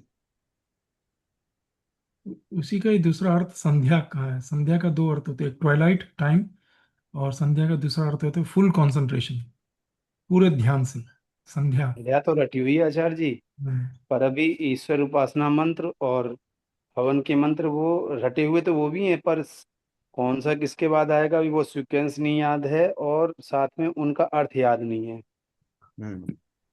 तो इसलिए पुस्तक को पे इसलिए तो मतलब वो। इसीलिए तो देखिए, ब्रह्मचर्य आश्रम में तो यही सब चीजें सिखाई जाती थी, रटा दी जाती थी। यही चीजें तो बिल्कुल। संस्कार में डाल दी जाती थी कि जीवन पर्यंत ये सब काम आएंगे आगे। ठीक है। कुछ भी रहा नहीं, व्यवस्था रहा नहीं, बना नहीं, तो इस कारण से हमें कुछ पता नहीं। संध्या तो ब्रह्मचर्य एक आश्रम। ट्रिक से याद हो गई थी, मतलब वैसे तो सारी याद थी मंत्र, हम्म, पर सीक्वेंस याद नहीं था, तो फिर उसमें शुरू के मंत्र के बाद मनसा परिक्रमा का जो आते हैं उसका तो सीक्वेंस दिशाओं से याद रह गया। पूरब, दक्षिण, पश्चिम, उत्तर, और उसके बाद ध्रुवा और ऊर्ध्वा, ये सीक्वेंस करते ये समझ में आते ही वो याद हो गए सारे। पर जो हवन है उसका कोई इस तरह का साइंटिफिक अभी जो है ना वो क्रम कोई तो अभी पक्का नहीं अभी हो रहा कर है। रहे या नहीं कर रहे, बंद है हवन? नहीं, रोज कर रहा हूँ। ठीक है। रोज कर रहा हूँ जितना क्योंकि भी, हमें जितने तो भी मंत्र हैं बचपन से। उनके द्वारा तो करते रहिए। हाँ, जो वो तो हमें अपने पिता के वजह से सारा बचपन से मालूम था, तो वो पकड़ लिया वो तो फिर से हमने। हम्म। जितना सामर्थ्य हो, जिस तरीके से हो उस तरह से करने की कोशिश करें, क्योंकि अभी एक आइडियल सिचुएशन नहीं रहा जैसे पहले था। ये सारे जो सिस्टम लिखा हुआ है, विधि विधान जो लिखा हुआ है, वेद ऐसे होने चाहिए, यज्ञ ऐसे होने चाहिए, कुंड का साइज, ये साइज, वो सारे सिस्टमेटिक पिछले तीनों युगों में परफेक्ट थे। जब विज्ञान अविद्या फैला, कलयुग आ गया, सारा कुछ ये हो गया, अब तो मुश्किल हो रहा है। जैसे घी भी एडल्ट्री हो गया, हर चीज सामग्री में भी एडल्ट्रेशन हो गया, कोई भी पेस्टिसाइड फ्री नहीं है, तो सारे जड़ी हम्म। बूटी वैसे ही है। तो जब आइडियल सिचुएशन है ही नहीं तो करना मुश्किल है, तो जो मिनिमलिस्टिक हो और जो सामर्थ्य के अनुसार हो, तो ईश्वरी बाद में प्रेरणा देकर वो सारी चीजें जैसे होनी चाहिए वैसे वो आपके आसपास आएंगी। वो चीजें जो भी आपके पास है, जितना भी सामर्थ्य है, वो कोशिश करके शुरू कर दे, बस अपने आप धीरे धीरे सब जगह पर आने लगेंगी। हम्म। अच्छा जी, राहुल जी कुछ कहना चाहते हैं? आचार्य जी नमस्ते आचार्य जी। नमस्ते। अ, आचार्य जी जैसे आप बता रहे थे ना कि इसमें जो विशेष रूप से उंगलियों का उपयोग करना है सामग्री में, उसका एक हम्म। तात्पर्य मुझे अपनी दृष्टि से ये लगता है, मैं जानना चाहता हूँ कि ठीक है कि अ, जब हम यज्ञ करते हैं तो एक व्यक्ति, जैसे मान लीजिए मैं अकेला यज्ञ कर रहा हूँ, तो उसमें जो सामग्री का मात्रा उपयोग होनी है, अ, तो वो मुझे ऐसा लगता है कि अत्यधिक ना हो, मतलब एक व्यक्ति के अनुसार जितना होना चाहिए, ये यदि हम इन तीन उंगलियों का उपयोग करके उसका उपयोग करेंगे तो वो सफी मतलब उसके लिए काफी रहेगी, क्योंकि देखियो, आपने भी बहुत अच्छा अर्थ निकाल लिया इसमें से, देखो कितना सुंदर आपने कहा है, बहुत अच्छा, मैं भी सहमत हूँ। ये भी हो सकता है। क्योंकि भोजन जो हम प्रकृति को, ईश्वर को, देवों को दे रहे हैं, उसकी भी मात्रा है। अत्यधिक भोजन भी यदि आप मुझे देंगे तो भी वो मेरे लिए लाभकारी नहीं है। बिल्कुल हो तो सकता है भी। एक व्यक्ति के अनुसार जितना सामग्री का उपयोग होना चाहिए वो उसके लिए ही ये इन तीन उपयोग किया गया है। और दूसरा एक इसका अर्थ ये भी हो सकता है कि जैसे हम प्रकृति के तीन अनादि तत्व समझते हैं, तो उन तीनों के लिए ये हम तीन उंगलियों का उपयोग ये करते हैं कि उनके थ्रू हम उनको भी एक तरीके से मतलब आप समझ लीजिए मैं क्या बोलना चाह रहा हूँ कि हम तीन अनादि तत्व जो हमने माने गए हैं, हम ईश्वर को आराधना करके और हम उसको भी इसी से थ्रू उसको भोजन की आपूर्ति कर रहे हैं। नहीं, गलत नहीं है। आप चिंतन मनन से निकाल रहे हैं चीजें, अंदर से भीतर से आ रही है चीजें, समझने का प्रयास कर रहे हैं। ऐसे ही मैं बोलता हूँ सभी को कि चिंतन मनन करने से बहुत सारी ऐसी चीजें भी आती है बाहर से भीतर से प्रेरणा करके, तो ऐसी हमें करनी चाहिए। बिल्कुल सोच रहे हैं ऐसा, गलत इससे नहीं है इसमें। इससे आचार्य जी सामग्री का दुरुपयोग मतलब भी नहीं होगा, क्योंकि आप अत्यधिक भी अगर डालेंगे तो उसका कोई उपयोग नहीं है। मतलब बिल्कुल औषधि सही। भी एक मात्रा में ही ली जाती है। हम्म। आचार्य जी, एक क्वेश्चन था। जी रविंद्र जी। जैसे आपने बताया संन्यास आश्रम में जब जाता है तो यज्ञोपवीत वगैरह भी छोड़ दे, तो आज के समय में संन्यास आश्रम का रूप क्या होगा? आज के समय में तो मन से सन्यासी बनिए। सबसे क्योंकि पहले अब तो मन से जनरल सन्यासी बनना जरूरी है, तन से सन्यासी तो बाद में बनते हो आप। वो तो बोला ही गया है कि 75 ईयर के बाद ही आप सन्यास आश्रम में जाओ। ठीक है। तो आप तब तक तो वानप्रस्थी रहो, और सबसे पहले तो मन से सन्यासी बन जाओगे तो फिर ऑटोमेटिकली, ये मैं बोलता हूँ सबसे बेस्ट सन्यास है, मन से सन्यासी रहो, त्याग पूर्ण भोग करो।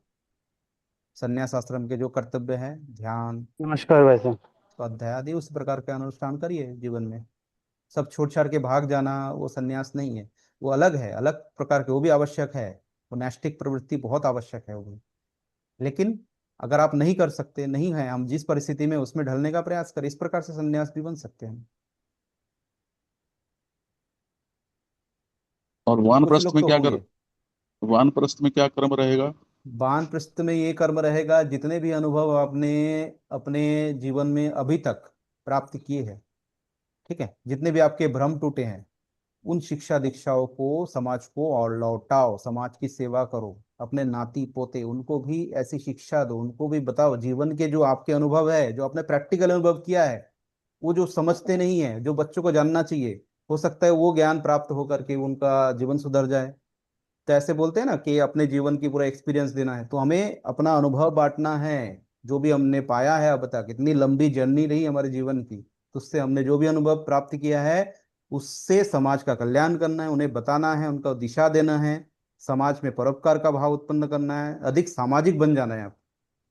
अब आपका दायित्व नहीं है घर चलाना, पेट चलाना। अब आपके पुत्र संतानें जो है वो क्या हो गए, बड़े हो गए, वो घर चला सकते हैं, उनका देखरेख कर सकते हैं। अभी आपका परम दायित्व क्या होता है, समाज की सेवा, समाज का कल्याण, परोपकार का भाव, अधिक से अधिक स्वाध्याय, ईश्वर का चिंतन मनन, बस।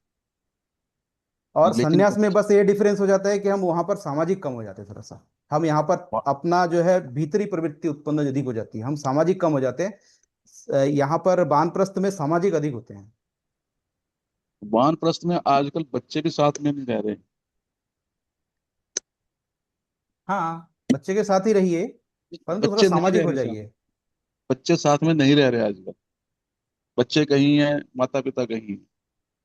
मत रहिए, अच्छी बात है, बहुत अच्छा है। तब तो वानप्रस्थ में तो एकांत की आवश्यकता है ही, ईश्वर चिंतन के लिए तो अच्छा सिचुएशन है दे तो।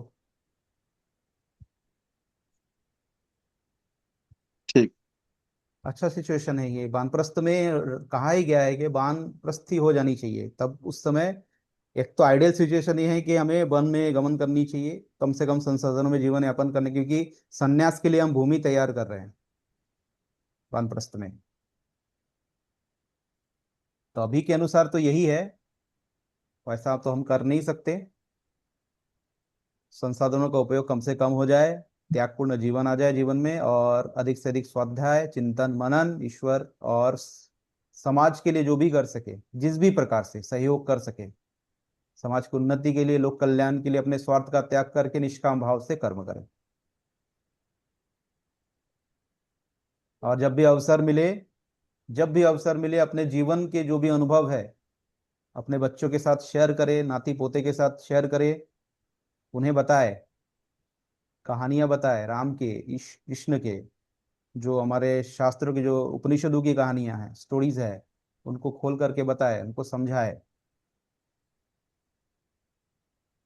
तो आपका ज्ञान अब इस लेवल पे आ चुका होता है, आपका जीवन इस लेवल पे आ चुका होता है, आप किसी को गाइड कर सकते हो अपने संपूर्ण जीवन से। आपने जो भूल की है, हो सकता है आप किसी और को उस भूल को करने से बचा सकते हो। तो ये समाज का कल्याण, ये भी यज्ञ रूपी कर्म हुए, है ना। आचार्य जी, आचार्य जी मुझे मतलब मैं व्यक्तिगत बता रहा हूँ कि मुझे ऐसा लगता है जैसा ये आप बता रहे हो ना, ये बहुत कठिन ऐसा कार्य है नहीं। इसको केवल नहीं हमारा है। बहुत कठिन कार्य नहीं है, मस्तिष्क हमें बताता है। ये वानप्रस्थ हो, संन्यास हो, ये आप एवरी टाइम किसी भी समय आप अपने जीवन में जी सकते हो। बहुत इसका हम्म। बहुत ऐसा नहीं है कि आपको लग रहा है कि इसके लिए पता नहीं हमें क्या करना पड़ेगा। ऐसा नहीं है, बहुत सरल चीजें हैं, बस आपके केवल मैं मस्तिष्क और आप। एक चीज बता रहा हूँ, मैं और एक चीज बता रहा हूँ। देखो, आपको अगर सुनने वाला, आपके मन में अगर कुछ है, सुनने वाला कोई नहीं है, तो यूट्यूब खोलिए, यूट्यूब में एक चैनल शुरू करिए, बोलना शुरू करिए, कोई सुने चाहे ना सुने, बोलना शुरू करें। आप अगर जानते हो, अपने जीवन के अनुभव शेयर करना चाहते हो, आपके बच्चे सुनना नहीं चाहते, नाती पोते सुनना नहीं, जो लोग सुनना चाहते हो सुन लेंगे, नहीं सुने नहीं सुने, आप बोल तो रहे हो ना, बताते रहे हो, आपका कर्म तो कर रहे हो, ये भी कर सकते हो। पहली बात तो आचार्य जी मैं इसमें ये कहूंगा कि आप यही मत समझिए कि आपके जो नाती पोते हैं वही आपके नाती पोते हैं। हाँ, ये भी सही है।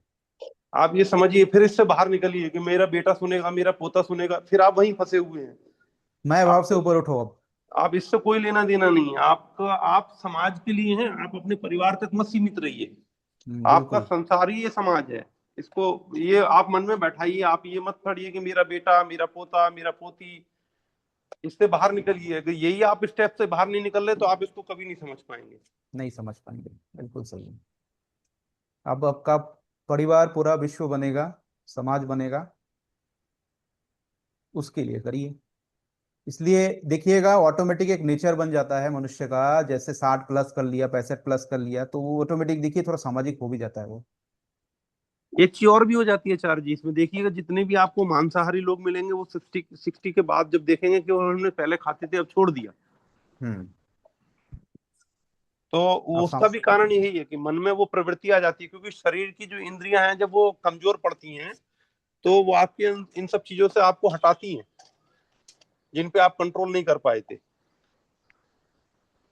जी। नेचुरल चेंज है। बट उसमें और एक बात भी है, जो हास्य पद की तरह, कि बूढ़ा शेर अभी क्या शिकार करेगा, ना दांत है ना चूड़ी है। ये हम्म। ये परिस्थिति अनुकूल हो गए आपको, परिस्थिति के उनके साथ में उन्होंने सरेंडर कर दिया, ये भी है। लेकिन इसको पहले ही समझ लेना बहुत उपयोगी रहता है। पहले समझ लेना बहुत उपयोगी तो रहता है, लेकिन कितने लोग समझ पाते हैं, कितने लोग, बहुत ही कम लोग समझ पाते हैं। जब पूरा व्यर्थ हो जाता है पूरा समय, तब जाकर के एक समय एक आएगी, समझ तो बढ़ेगी, एक जगह जाकर के समझ में आएगा जो भी मैंने किया, उनका महत्व क्या था, कितना था। और देखिए ठीक है। मैं अपना अनुभव बता दूं। सबसे पहले जो इंद्रिय आपको कंट्रोल करना है वो है अपनी जीवा। मैं अपना अनुभव बता रहा हूँ जीवन का। जीवन में यदि सबसे पहले आप अपनी जबान पे चाहें वो खाने में सबसे पहले आप कंट्रोल करिए और उसको संतुलित करेंगे, आपकी बहुत सारी चीजें अपने आप उसे कंट्रोल में होती चली जाएगी। हम्म। बिल्कुल सही है, मैं भी इससे एग्री करता हूँ। मेरे गुरु ने भी यही कहा, दो ही चीज कर लो पांच इंद्रियों में से, कम बोलना और कम खाना। इतना ही कर लो, आपके 60% प्रॉब्लम्स यहीं पे सॉल्व हो जाएंगे। क्योंकि मेरा मेरा व्यक्तिगत स्वभाव बहुत विपरीत रहा है आज के, मतलब गुस्सैल, बहुत अत्यधिक गुस्से वाला, बहुत अत्यधिक क्रोधी, ये सब रहा है। और मुझे ऐसा नहीं कि मैं किसी से प्रेरणा लेके इसमें परिवर्तित हुआ, लेकिन पता नहीं क्या था ईश्वरी कि मैंने भोजन को शुरू से ही अपने जीवन में संतुलित रखा, बहुत शुरू से ही। मतलब जब मैं बहुत यंग था तभी से ही। अब उसकी वजह से फिर वो धीरे धीरे प्रवृत्ति अपने आप बदलती चली गई, क्योंकि मैंने भोजन कभी नहीं बिगाड़ा। तो उसकी वजह से मुझे लगता है कि परिवर्तन सबसे ज्यादा उसी की वजह से रहा है। तो आपको जब भी कभी मन करे घर में कि पत्नी से आज ये बना दो, पराठे बना दो, ये सब छोड़ना है। इससे आपके जीवन में बहुत परिवर्तन आएगा।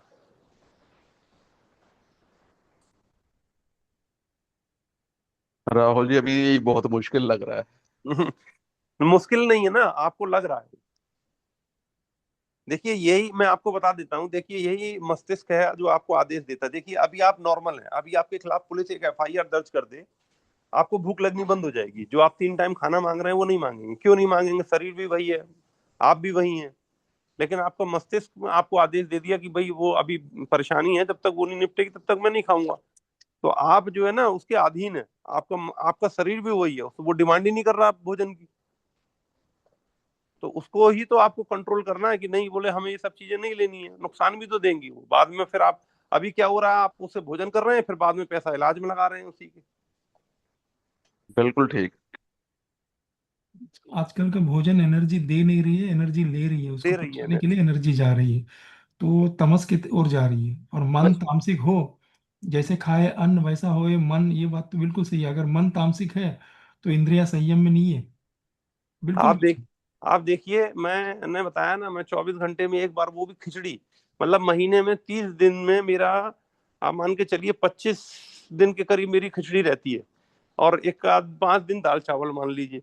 और ना उसमें कोई मिर्च होती है, ना उसमें कोई मसाले होते हैं, बस जीरे का छौंक लगा हुआ होता है, खाते हैं। और लोग कहते हैं भाई तुम में इतनी एनर्जी कहाँ से रहती है, कैसे करते हो आप? पता नहीं कहाँ से रहती है। मैंने कहा मुझे तो इसी से मिल रही है। ना प्रोटीन की जरूरत है, वो कह रहे हैं कि प्रोटीन चाहिए। सब कुछ टेस्ट कराता हूँ, सब ओके आते हैं।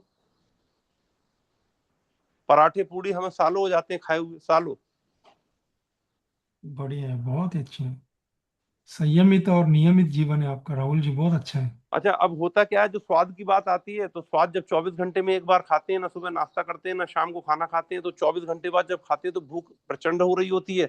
तो उस समय समझ में नहीं आता ये कल वाला ही भोजन है, जो कल दाल खिचड़ी बनी थी वही आज बन गई, तो वही टेस्टी लगती है हमें। स्वाद व्यक्ति को तब आता है जब उसका पेट भरा हुआ होता है। आप कभी भी अनुभव कीजिएगा। आप जब भी आप घर में अपनी पत्नी से पूछेंगे ना क्या बनाया, तो आप देखिएगा पीछे आधा 1 घंटे पहले आपने कुछ ना कुछ खाया हुआ होगा। और जब आप भूखे होते हैं तो ये कहते हैं जो भी है जल्दी रख देना, मैं आ रहा हूँ खाना खाने के लिए। तो हमने अपनी स्थिति परिस्थिति शरीर की बना ली है। अब किसी की मेहनत इतनी है नहीं, मानसिक मेहनत है, और खाना हम 3 टाइम खा रहे हैं, शरीर उससे बेडोल हो रहा है। मांसपेशियां खराब हो रही हैं शरीर की, हमारे ऑर्गन्स उनको ज्यादा काम करना पड़ रहा है। जापानीज साइंटिस्ट एक उसको एक नोबेल पीस प्राइज मिला था रिसेंटली। उन्होंने एक डिस्कवरी की थी ऑटोफैजी नाम के एक इससे, कि जब आप खाना नहीं खाते हैं तो आपका शरीर जो है वो अंदर के जितने भी अबनॉर्मलिटीज हैं, जो अबनॉर्मल ग्रोथ्स है, कैंसर सेल्स हो या दूसरे सारे सेल्स हो, वो उसी को खाना बना के खाने लगता है। तो जितने भी अनकंडीशनिंग हो चुकी है शरीर के अंदर, एक्सटर्नल ग्रोथ से बीमारियां के टॉक्सिन्स आम जितने भी बने, वो सारी चीज़ों को सफाई से वो खाता खाता खाता खाता पूरा बॉडी को नया शरीर बनाता है पूरी तरह से। तो सारी बीमारियां ऑटोफैजी में दूर होती हैं। तो अभी राहुल जी का शरीर आप देखें तो वो यही कह रहे हैं कि कम खाते हैं, तो बॉडी ऑटोमेटिकली ऑटोफैजी स्टेट पे जा रही है। वो सारी चीज़ें खा रही है जो शरीर की अबनॉर्मलिटी है। तो कोई बीमारी कहाँ वहाँ पे टिकेगी ही नहीं। तो उसको आजकल लोग नए नए नाम दे रहे हैं, इंटरमिटेंट फास्टिंग, जो बहुत पॉपुलर हो चुकी है। 12 बजे खाते हैं, फिर दूसरा दिन 18 घंटे तक वो फास्ट करते हैं, वो ऑटोफैजी स्टेट में जा रहे हैं। यानी कंक्लूजन जो इसी बात का है कि कम खाने से आपका शरीर ज़्यादा स्वस्थ, ज़्यादा एनर्जी देगा ऑटोफैजी की वजह से। और इसको नोबेल पीस प्राइज मिला हुआ है। मैंने ना, मेरे फ्रेंड ने अभी एक डीएनए लैब डाली है, तो उसमें आप डीएनए देते हैं अपना, तो उसमें से आपको ये पता चलता है कि आपकी पहले पुरानी भी स्थिति पता चलती है, और आगे की भी कोई बीमारी पता चलती है, और आपकी एजिंग भी बताता है। तो उसने की थी, वो लड़ाओ तुम्हारा भी टेस्ट कर देते हैं। तो मेरा उसने टेस्ट किया था, तो 13 ईयर उसने बताया कि आप अपनी एज से पीछे हैं। हम्म। बोले आपके ऑर्गन्स, आपकी बॉडी की स्किन, आपके और ये सारी चीजें 13 ईयर्स आप अपने बैक में चल रहे, मतलब आपकी एज ज्यादा है, वो पीछे है। तो मेरे, अच्छा, इसका मुझे और कोई कारण नहीं लगता। मैंने जो देखा है, अपना अनुभव किया है, भोजन ही इसका मेन कारण